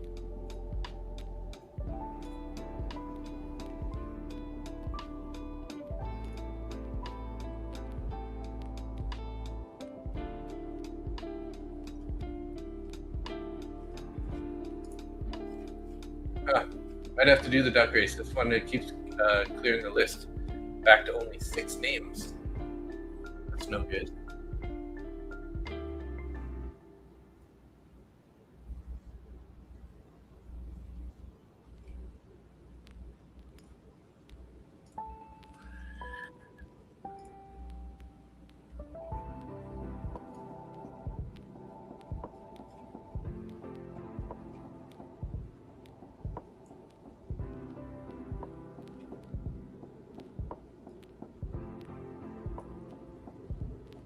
So I guess we're stuck with the duck race, which is all good.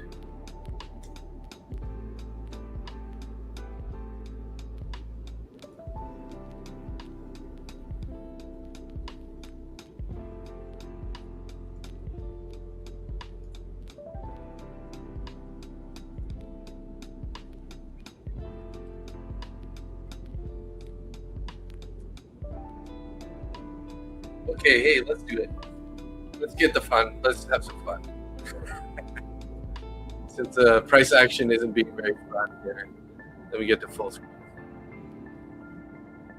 So thanks. Oh.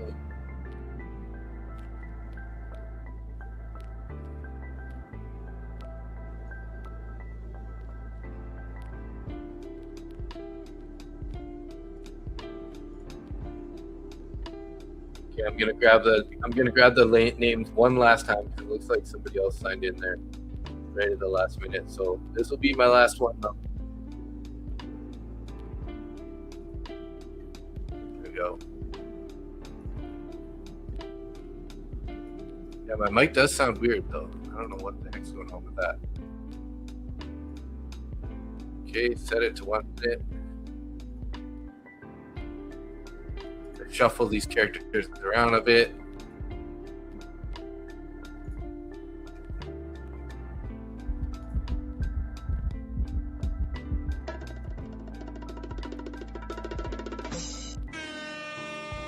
And we're off here, guys. Let's good luck to whoever wins 1 minute duck race here. So far, we got Lydia out front. That's not the great place to be, though, because the stop losses usually get hit. Adrian out there pushing up. Jeremy's coming up in third place. If you're in the back of the pack, guys, it's looking good for you. Well, let me get this. Get the banner down here so you guys can see better. There we go. Keith Miller in the bottom there. Tushant, I see you there. Mr. Cheater up on top there.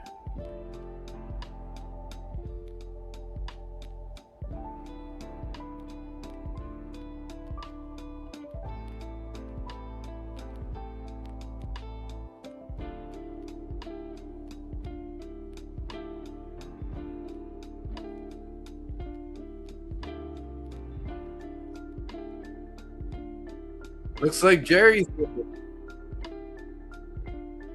Gerardo Rosales. Jerry. Individual here. I'm just going to go through here, guys. So let's take a look who came in second and third. Vetravel, Candace Sammy, and Merca Marlowe. Sorry, I'm butchering that name pretty bad, but let me just go through the names here and try to find the winner.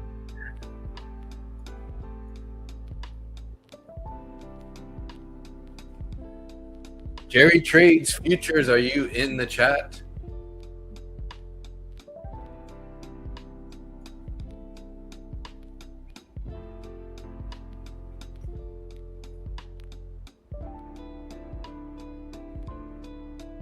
Yeah, Jerry Trades, congrats, bro. There you go. I knew I recognized that name.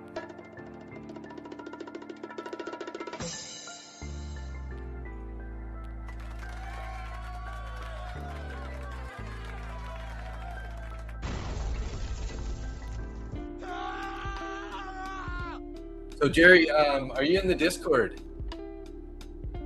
Because if I need you to hop in the Discord if you're not already in there, I gotta send you a code, like an activation code for that. So I obviously can't put that in the chat.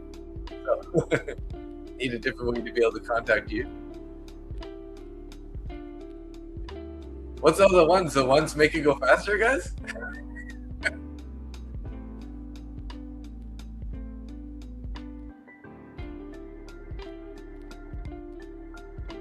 Go Pink Duck. I like that. Go.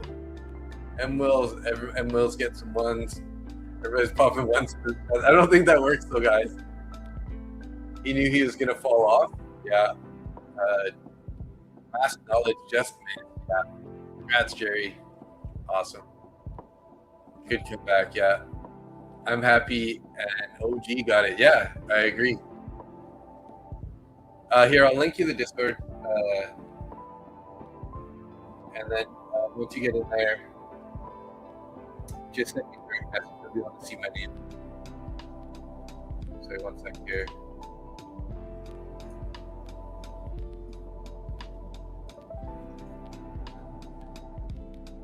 I'll post a link right now in the chat, so just hit that and then come in the channel and yeah. Economic Pulse, you didn't have a chance from the start. It's not. Keith Matthews.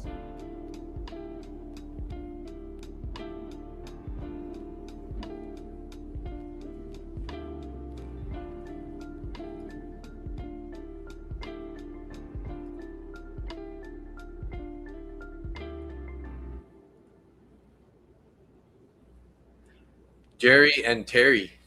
Terry, I didn't know Economic Pulse, that was your name.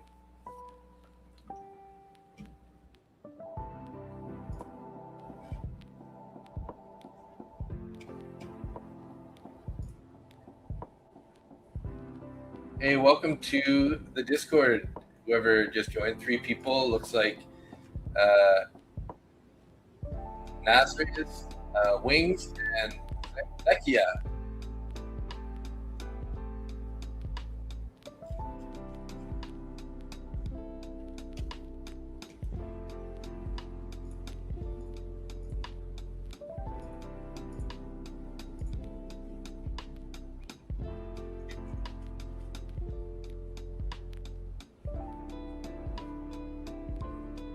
You have the Discord, hey Jerry, or like you have Discord on your computer.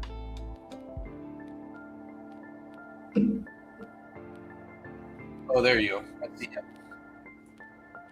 Welcome. Yeah, just shoot me a message here.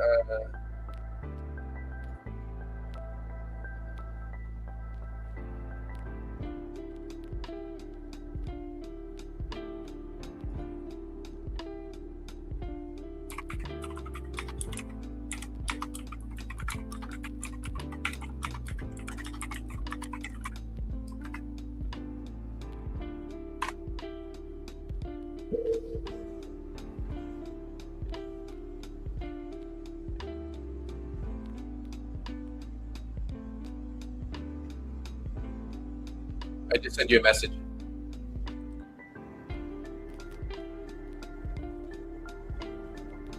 Oh, geez. We're having fun here, and then we kind of missed this short idea. I'm still not loving this price. We're going here.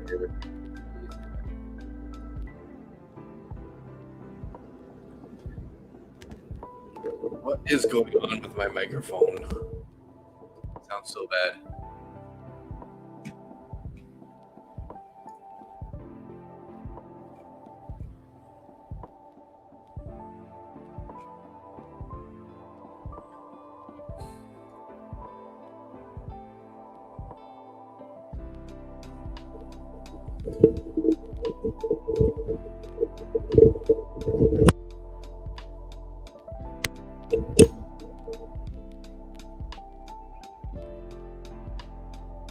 Mic check.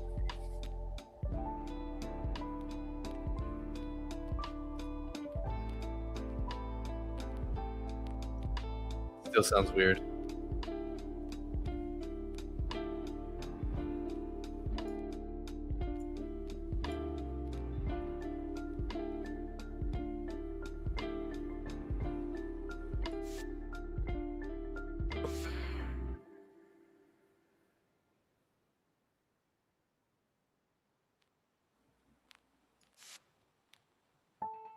Sounds loud and clear. All right. Did you ever get that account activated?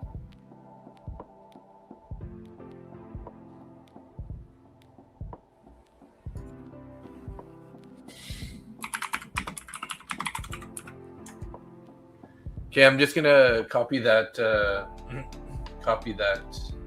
account code here. So it's a 25K Pro eval for Lucid. So you're just gonna have to log on to the Lucid platform, and then when you go to pick the 25K Pro eval, there's gonna be a little place to put a discount, and then you're gonna have to put that code in the discount spot or whatever the coupon spot, and then you'll be able to get it that way.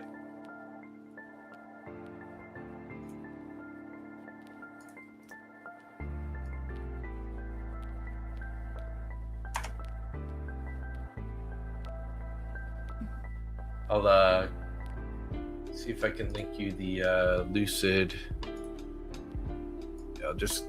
I'll send you this too, just so you can.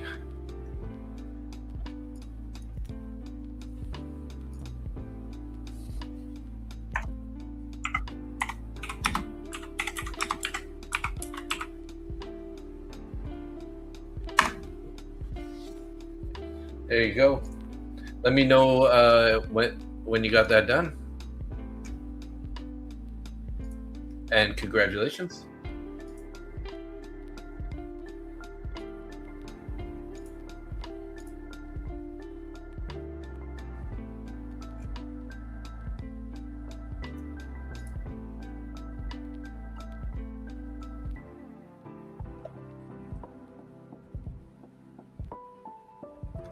First time on Discord, in a duck race, and on Lucid. Popping your cherries in multiple ways, hey? How many giveaway accounts left? I have 1, 2, 3, 4 more. Maybe 5. I think it's five total. But I won't be giving those away today. You gotta spread them out because I only have a very limited amount. So every couple days, just keep an eye on the title for the stream. If the stream says giveaway, I'll be giving away one account at least on that day. I just don't have a ton to give away, so I kind of like need to make them last, you know. But they're all because of you guys, so thanks guys. I appreciate you guys using my discount code. Without you guys, I wouldn't have these to give away, because every time how it works with Lucid is when you reach certain milestones of people using your discount code, then they give you more accounts. And I'm not going to use them myself. I'm just give it back to the community because you guys are, you know, here supporting me, right? So yeah. So yeah, keep an eye on the title. Make sure you hit that notification button so you can see when I go live. And then if you keep track of that.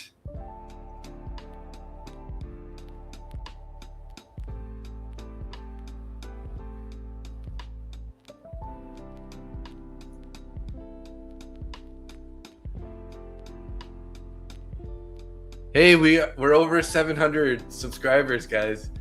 Anyone know if you were number 700? I like to keep track of the round number person, whoever hit that 700. But yeah, just broke 700, so appreciate you guys. Thanks so much. It's been a grind. This is I think we're going on about coming up on 7 months now streaming on YouTube. So Cambo from 480, nice. Yeah, 705 now. Yeah, pretty awesome. Thank you guys. Papa Delt. Jerry, Lucid is good. Wish you all the best. Get it to the payout, man. Yeah. If you guys can get those to payout, this can be so good.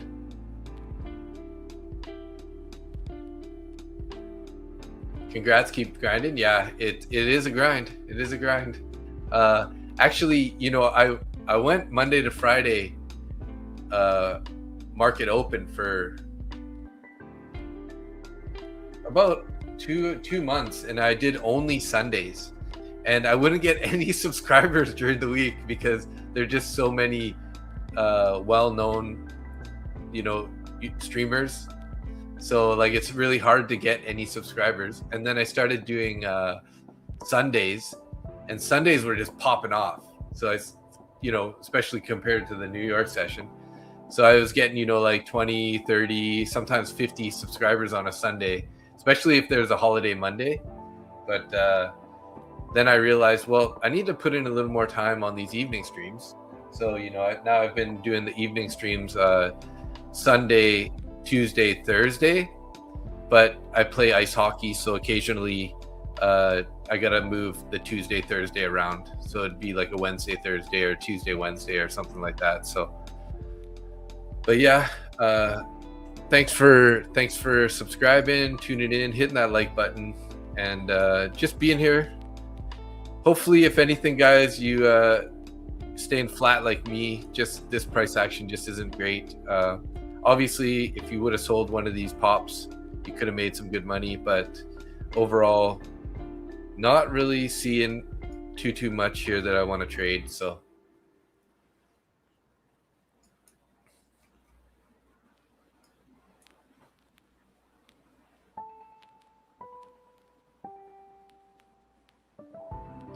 thanks, TJ. Appreciate it. Yeah, shit, even right now, to be honest, you're one of the only ones live trading right now. Yeah, I know. There's that's kind of what I noticed is like if I start the stream pretty late, there's like literally nobody else on, so I have no competition.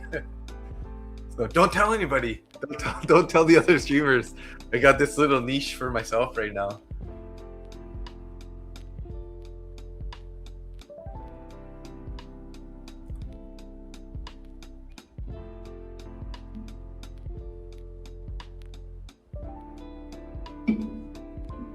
W method, yeah.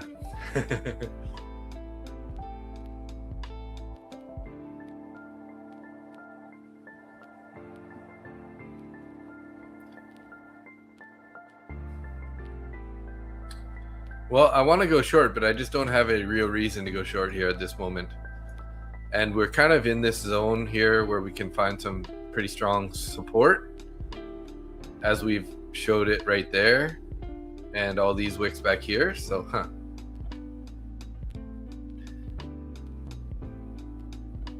that's a good thing. You're covering a no competition time. Get the channel bigger. You can move to other times if you want. Yeah, thanks, Adam. Yeah, sometimes I'll have to do like an earlier stream on the evenings, just, you know, schedule conflicts. But I'm trying to do at least 3 evening Asia streams per week, Sundays and Tuesday and Thursday.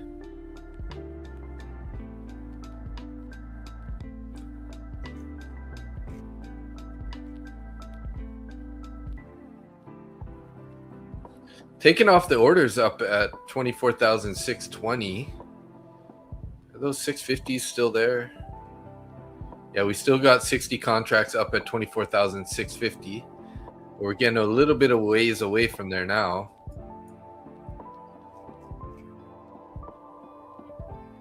Basically, this was our best entry since we were on the stream.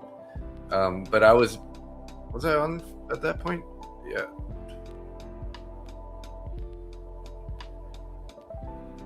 Yeah, I was on there. But I was looking for 50 area, 50 to 55 for the short, but we never quite got there on that bounce. So yeah, Lucid rules are awesome, Jerry. The fact that you can, like, there's no pressure on how long you have the account. You don't have to pay an activation fee. You know, it's pretty standard. You know, the same drawdown and same like loss limit roughly, depends on which account and stuff. But yeah, they're awesome. They're an awesome platform. So definitely, if you guys are looking for a solid platform, Lucid is killer, bro. Yeah, it's even better than Top Step. Top Step's tightened up their rules a little bit recently, right? Or at least, and you can still trade metals on Lucid, I'm pretty sure, right? Let me see. Get over to my Lucid.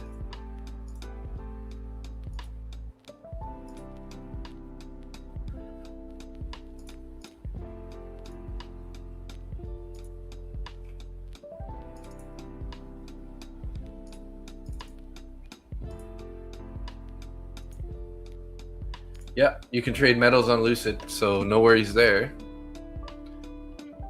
Working on a 9,000 profit target goal right now with Tradeify Lightning. Wow, nice. Yeah, that's a big target though, right? That's like my Top Step here. Same thing, right? I'm at 5,317.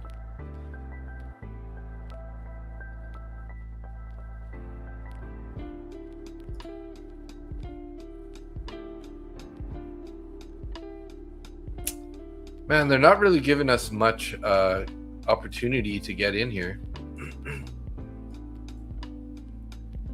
Hard to just buy a little or sell off a little pullback like that.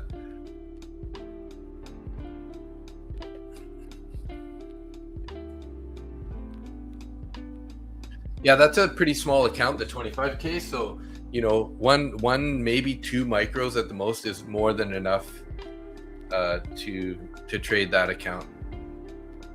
Don't really want to go much higher because there's only $1,000 drawdown in that account, right? So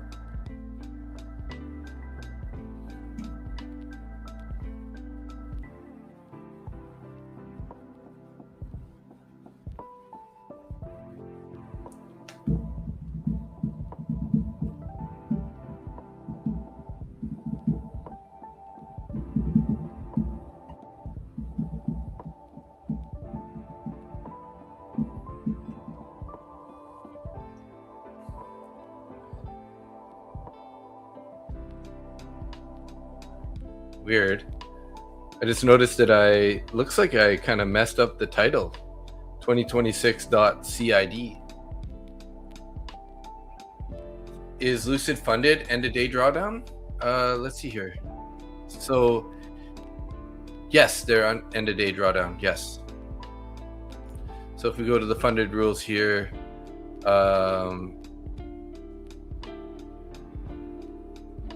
doesn't say there. Drawdown type end of day though, shows on the Pro. Also with the Flex, the direct is also end of day drawdown. Yes, I was pretty sure that they're all end of day. Angia, hey, good evening. Welcome to the stream tonight.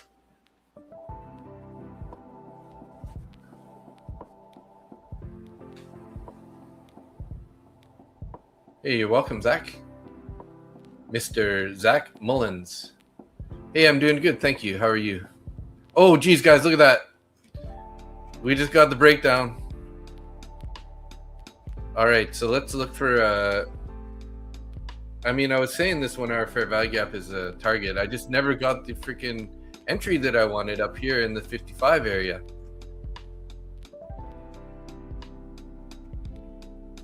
Kind of have to wait for this candle to close now. Broke down below value area low, or value area high, sorry. Yeah, holy dump.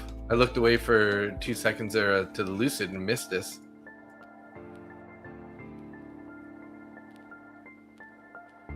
Best strategy, bro? Please explain.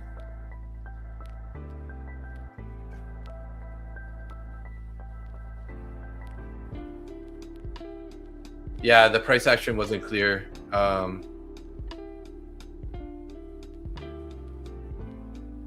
You're looking at 485 for a potential buy? Oh, that's going to take some patience. Got the previous day VWAP down there. Best strategy, bro? Please explain. Are you asking what's the best strategy? Or are you asking my strategy is the best? 71 people in the YouTube. Hey, what's up, everybody? Wow, that's quite the showing today. And we have 10 people in X. Welcome, welcome.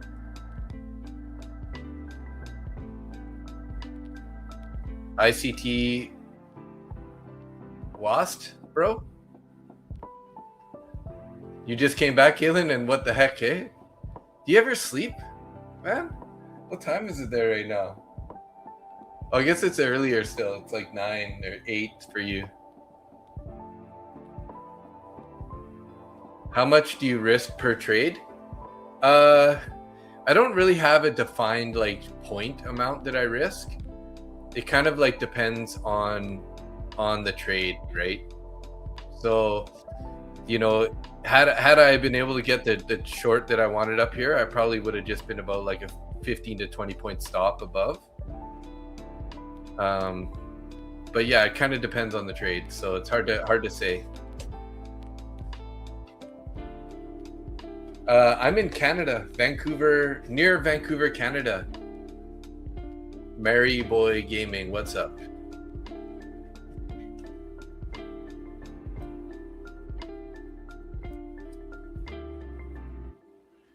I'm in a little town called, a little city, I don't know, is it a town or city? I don't know, called Mission, and it's about 1 hour outside of Vancouver.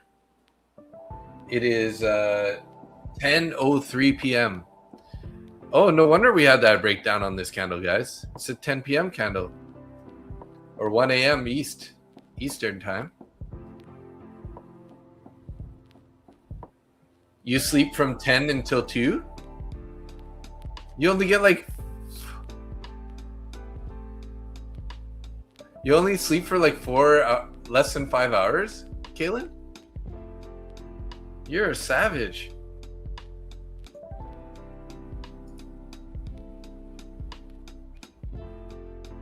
Full-time trade, bro. Yeah, I do almost trade full-time. My job is I work as a real estate agent, but outside of that, I trade futures Monday to Friday for market open, and then 3 nights a week on the Asian session, or yeah, I guess you'd call it the Asian session. So you're used to it with 2 kids, remember? Yeah. Blue collar job taught me how. Damn, bro. Well, you're savage. Hang in there. I gotta get like, I'd like to get around 7 hours. Oh, Zins. Yeah. That's like the little, is it like tobacco packs or whatever?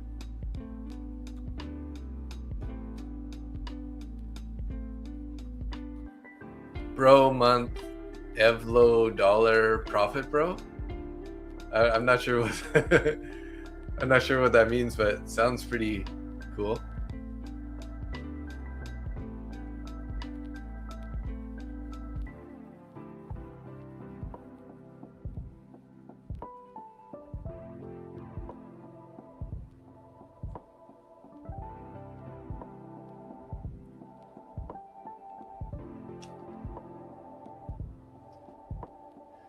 Yeah, I'm more of a, I like to get around 7 hours. Sorry, Lint Away Duct Cleaning. Nice name. I'm a legend. Oh, thank you. What did I do to get called a legend? I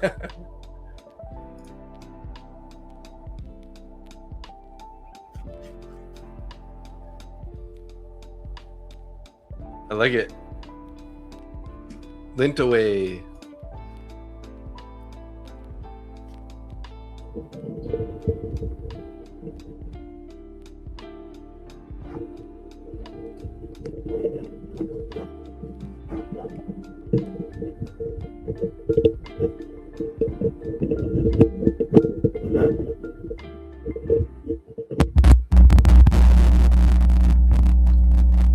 Bro, month dollar profit, bro.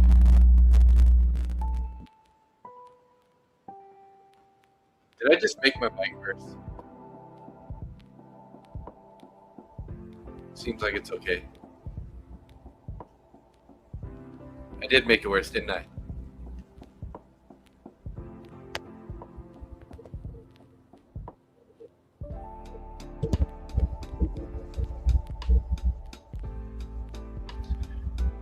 Bro, help. I am lost. Best your strategy, please, bro, help. Mic is messed up again. Ah, I shouldn't have touched it. Let's try this. This seemed like it were last time I had.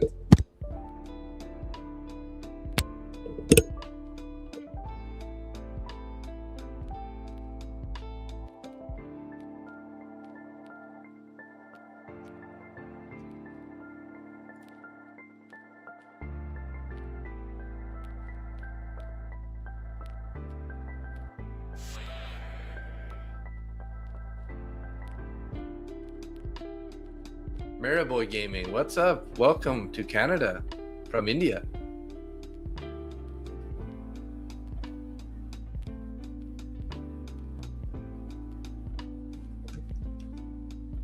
The sound a little better now. Hey Q4 Pilot, what's up? How are you doing tonight? Thanks for pointing out the whole mic situation.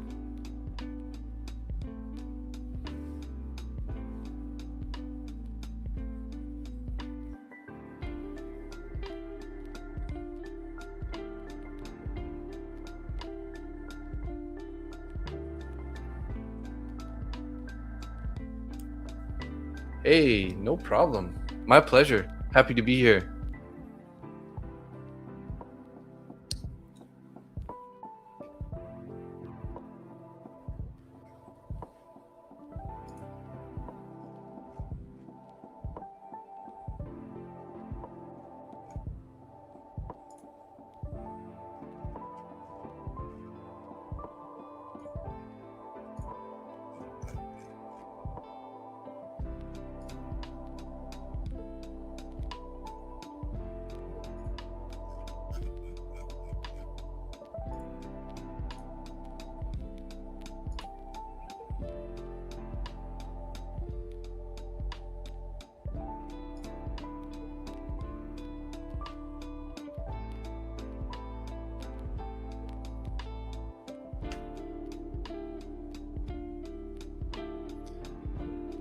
Don't know the market direction, not sure how to trade.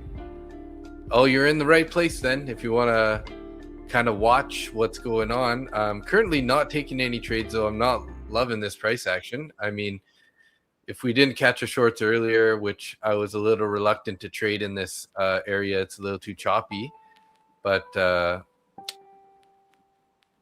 we'll be basically kind of waiting for a reaction, maybe in this 1 hour fair value gap. See if we can't get a little bounce out of here.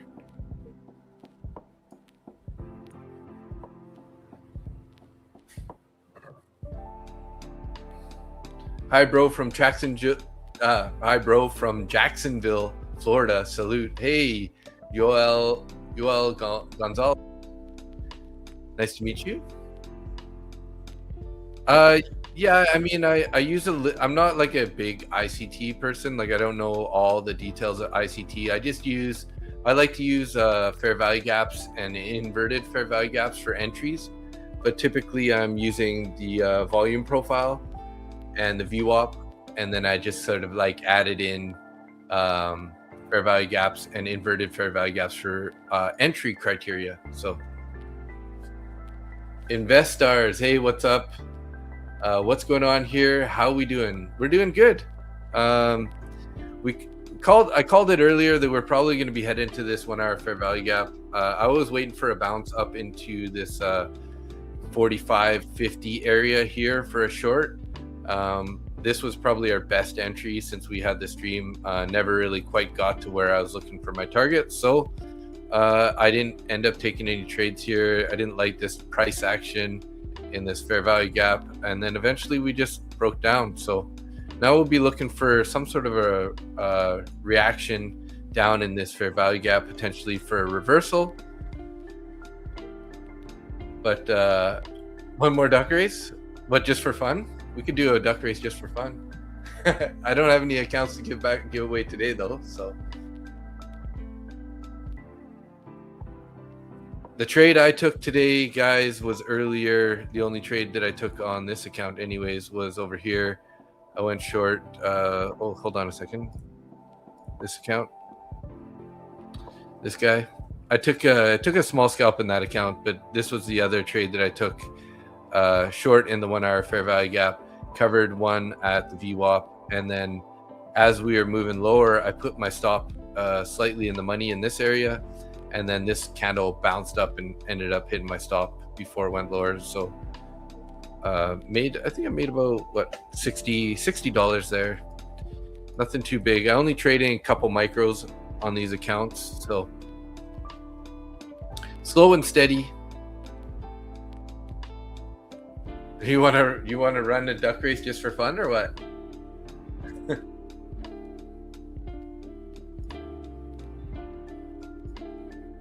Okay, it's not a giveaway though, guys.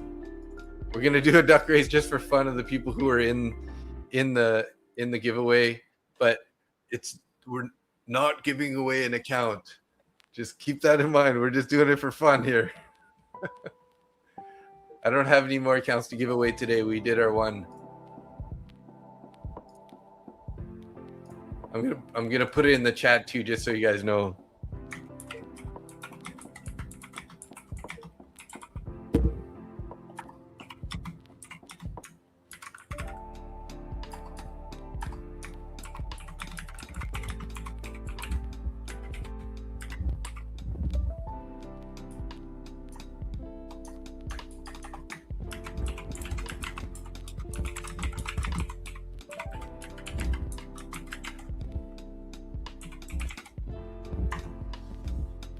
I'll just put that in the chat just so if anybody is not listening and they can at least get a chance to read that before I do it. So good luck for fun, whoever's gonna win here. I gotta practice my commentating skills.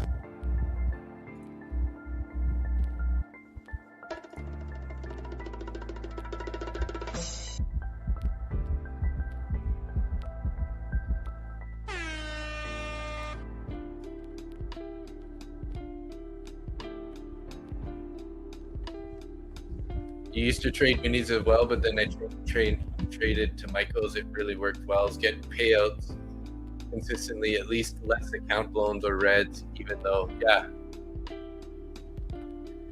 So look at that. Adam Daz in the front, Jeremy in the front, Zach Mullins, Adrian, Coutonu, and Sarah. But usually whoever's in the front isn't going to win. Let's see if the stop losses are going to get hit here. Some people coming from the back. Is Jerry going to win again, guys? Jerry's creeping up on the front here. We got 22 seconds left here. Oh, stop losses hit for a couple people at the front. Who's going to come from the back here? Looks like Victor. Stop loss hit. Who's coming up here? Mr. Cheater. Mr. Cheater pulling away, guys. Oh, Lydia's catching up. Oh, nice. Here first. And Terry Johnson third. Hey. Well, hopefully I didn't take away your chance to win on a future giveaway by giving you the win on this stream right now. So I was wondering though, because is Mr. Cheater happen to be also Max Cheatham? Hey, what do you guys think? Mr. Cheater and Max Cheatham? Little suspect there, hey? The cheater didn't win, yeah.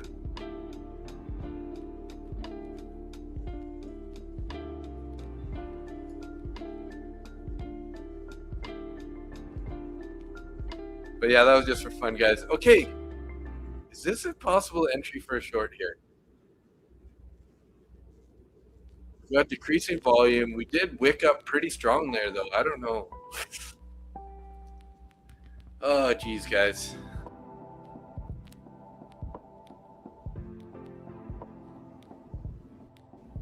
Minutes on this candle here.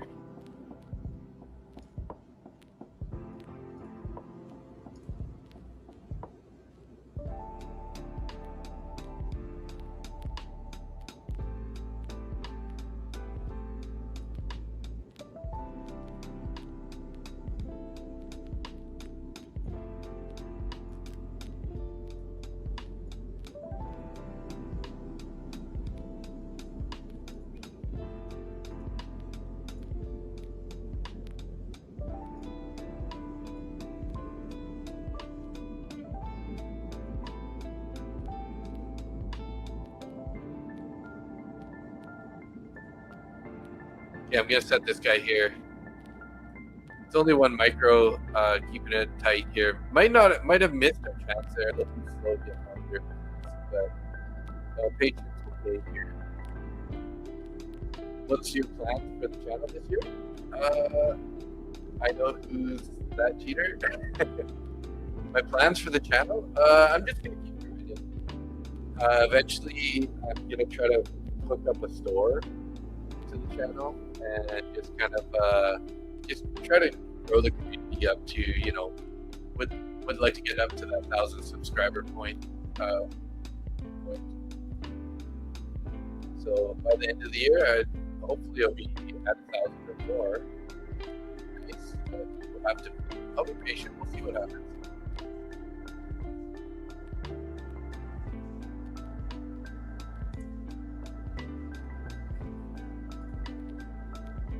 It's muffled again, hey? What the heck?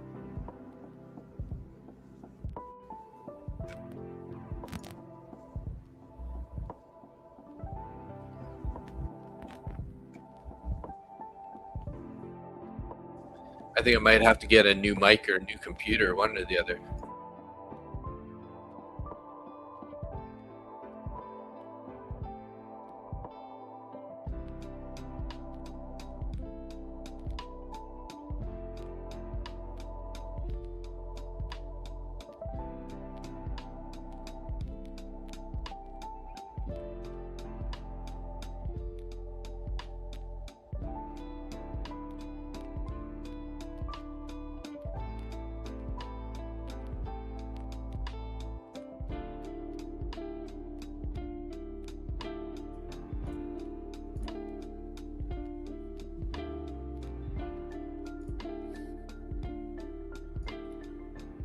I'm going to turn down the music a bit. Maybe that'll help.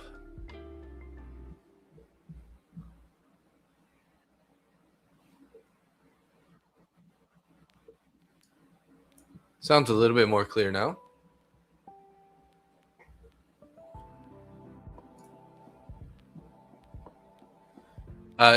No, it's StreamYard.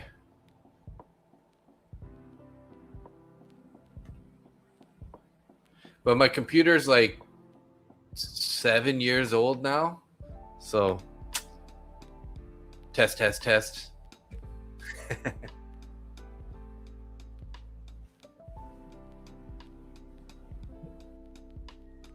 Okay, I'm in, guys.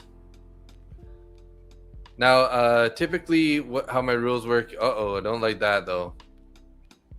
If we invert this fair value gap here, we got a 5-minute candle. I'll be cutting this trade, looking for to get out. So we need, if we get a closure above 85 here, then I'll be looking to close this trade, break even if I can, or a small loss. Yeah, I don't really have any real plans. I'm planning to try to put together a little online store with, I have some ideas of some things I can, put in the online store. But it would be nice to sort of hit the 1,000 subscriber mark. That's kind of a goal, would be nice. Well, we're bouncing up pretty hard here, guys. With your volume profile, do you anchor 1 week, 1 month, or 1 day? Yeah, I usually use previous day's volume profile.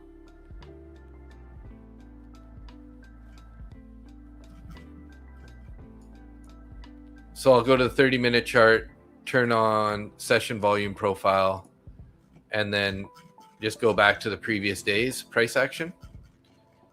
As you can see here, I got the point of control, value area low, value area high. Looks like my value area high might be off a little bit.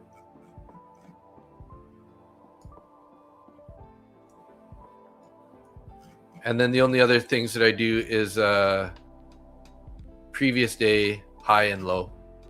Those are the levels that I mark every day. So,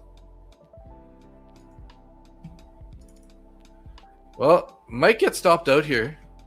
I think I'm only risking like $13-15, so be it. If we do get an inversion on this fair value gap, then I'll be cutting the trade anyways. So 2 ways we're going to be out of this trade. If they pop it up straight up into my price, obviously I'm just going to let it stop me out. If we invert this fair value gap, which it looks like it's trying to right now, this could have been a reversal point. 200 EMA, giving a little bit of resistance there.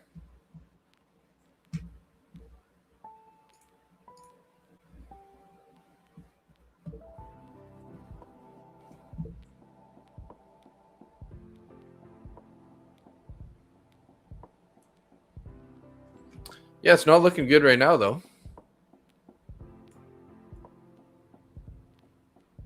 No, I don't really pay attention to today's current price. Yeah, it's looking like you're going to get a stop out here, guys. Yeah, we're out there. All right, so that was a no bueno. But I lose. That was a $20 loser. No big deal. Keeping it tight here.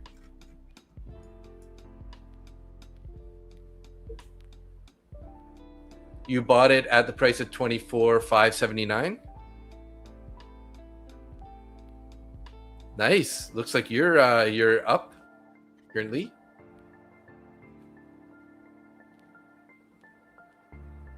May have to get me a boner candle apron. Yeah. I was thinking about putting the aprons in there in the store also.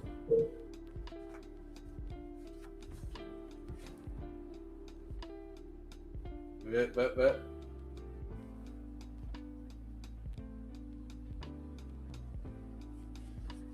For the rest of the butchers that are working in the kitchen.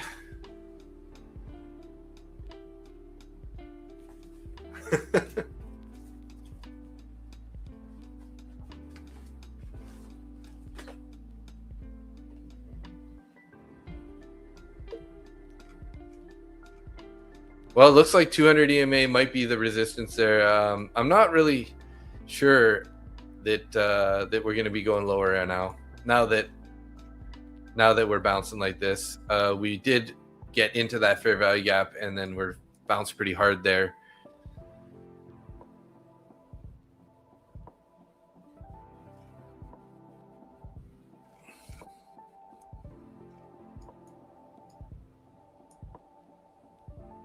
Yeah, cool. One candle.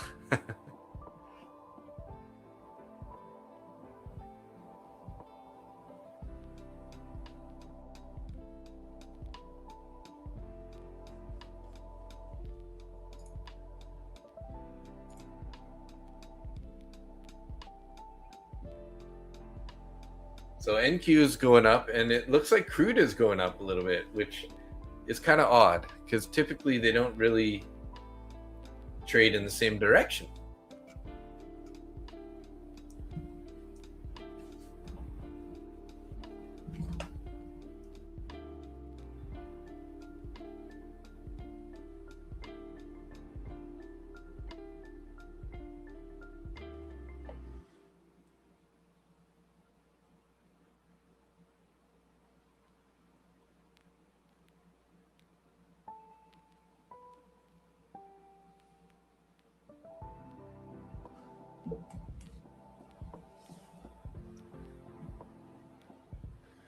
I think my mic is sounding pretty good now.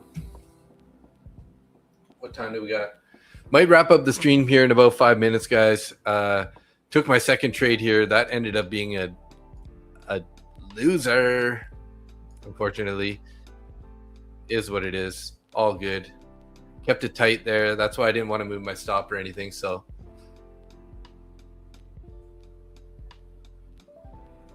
this was actually an inverted fair value gap from previous. So this one could end up being a little bit of a key level. Again, this is exactly why I'm not really trading this price action much, because it's just too hard to read what it's going to do. So I stream Monday to Friday for market open, 9:30 a.m. East Coast till 11:30 a.m. And then Sunday nights, 10 p.m. East Coast. Sunday, Tuesday, Thursday nights around 10 p.m. East Coast.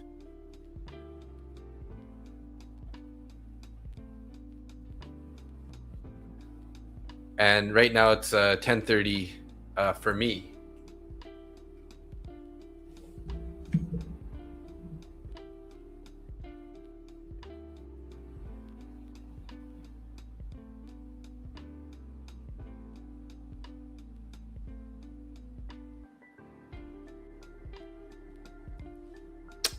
Well,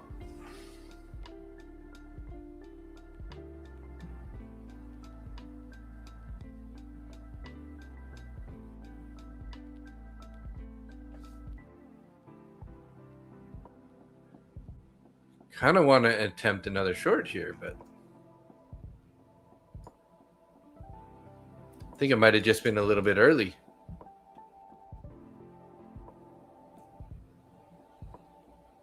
Yeah, have a good night. Thank you. Have a good night's sleep. Thank you. Thank you. You too. It's just, I would think about shorting this here with a nice rejection like that, but I got to go to bed.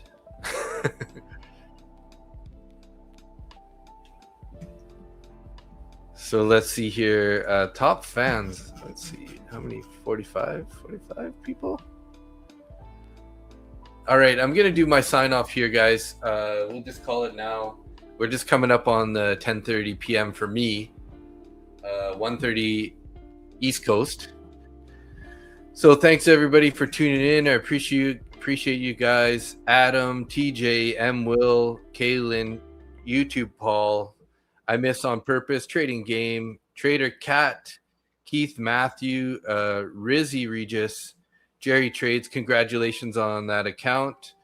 Drew's 69 Malibu, Mary Boy Gaming, Anna, and Angia, Masked Knowledge, Sean Reeves, Yanting, Nando Scapes, AG Trader, sorry, Cambo from 480, Tim Korth, Zach Mullins, Shannon Postel, Tushant, Q4 Pilot, Silver Surfer, Jay Duff, Tony L, Dumb Money, Economic Pulse, Lemix, Tiger Eyes, Papa Delt, Alfredo, Yoel Gonzalez, Daily Moves, Lintaway Duck Cleaning, K Poppers, what up?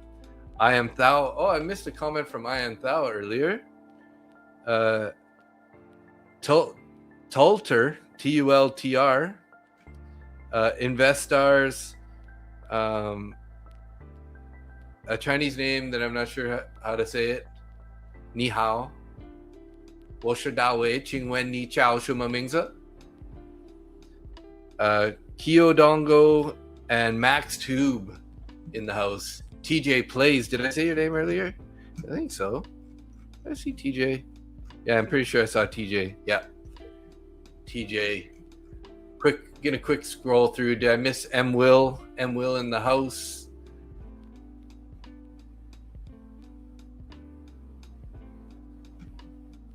Trading game. Yeah, it's mostly everybody though.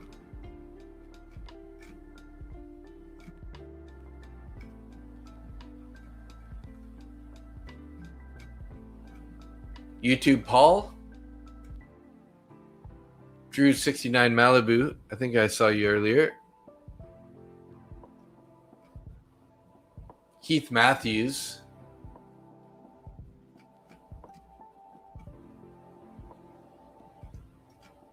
Masked Knowledge said that earlier. Caillou Dongo said that also. I think I got everybody. I think so. Sean Reeves, Lemix.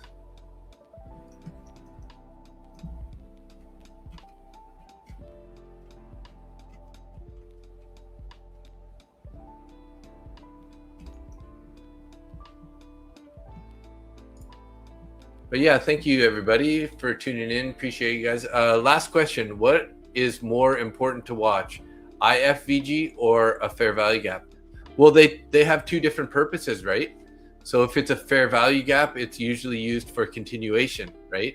And if it's an inverted fair value gap, it's typically used as a reversal.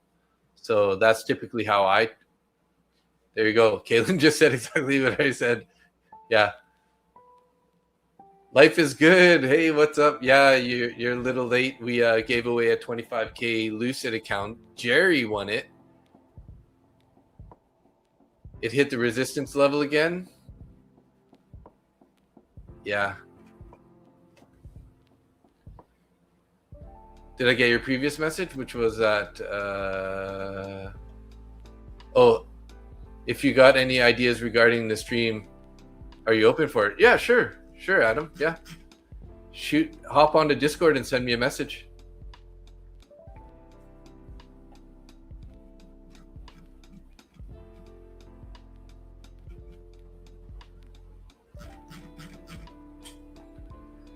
Trader Cat. Okay, cool. The indicator I have is a little confusing, and I don't know which time frame of FEG and IFEG to show on my chart.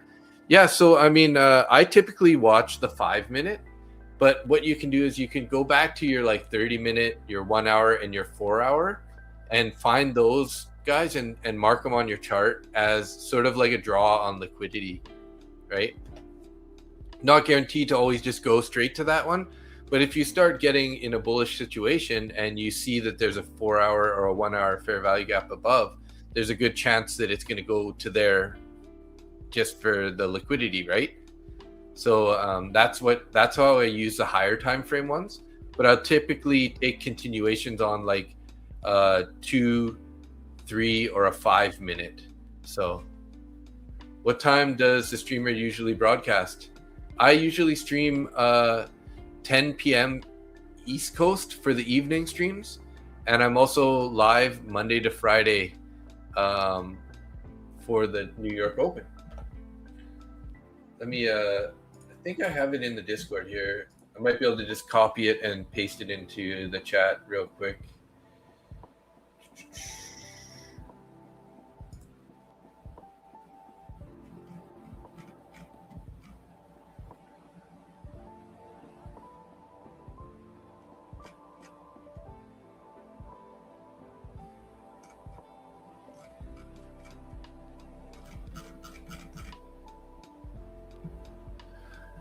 Yeah. So Sunday night, Tuesday night, Thursday night at around 10 p.m. East Coast is when I start. And then Monday to Friday, 9:30 a.m. East Coast start. So, yes, sir. Thank you, everybody. Appreciate you guys. Thanks so much for tuning in. We have 56 people in YouTube and 11 people in X. Let's just do a quick count. What did we get to subscribers on the day? 707 subscribers. Thanks so much, everybody. Appreciate you guys hitting that subscribe button, the bell notification, and the likes. We got almost 50 likes on the stream. Thanks, everybody. You guys rock. And we'll be live tomorrow morning for Market Open. If you are looking for some streamers to hang out with, I'll be live with Mustang Trader. Let me just shit. Might have just screwed up my mic again.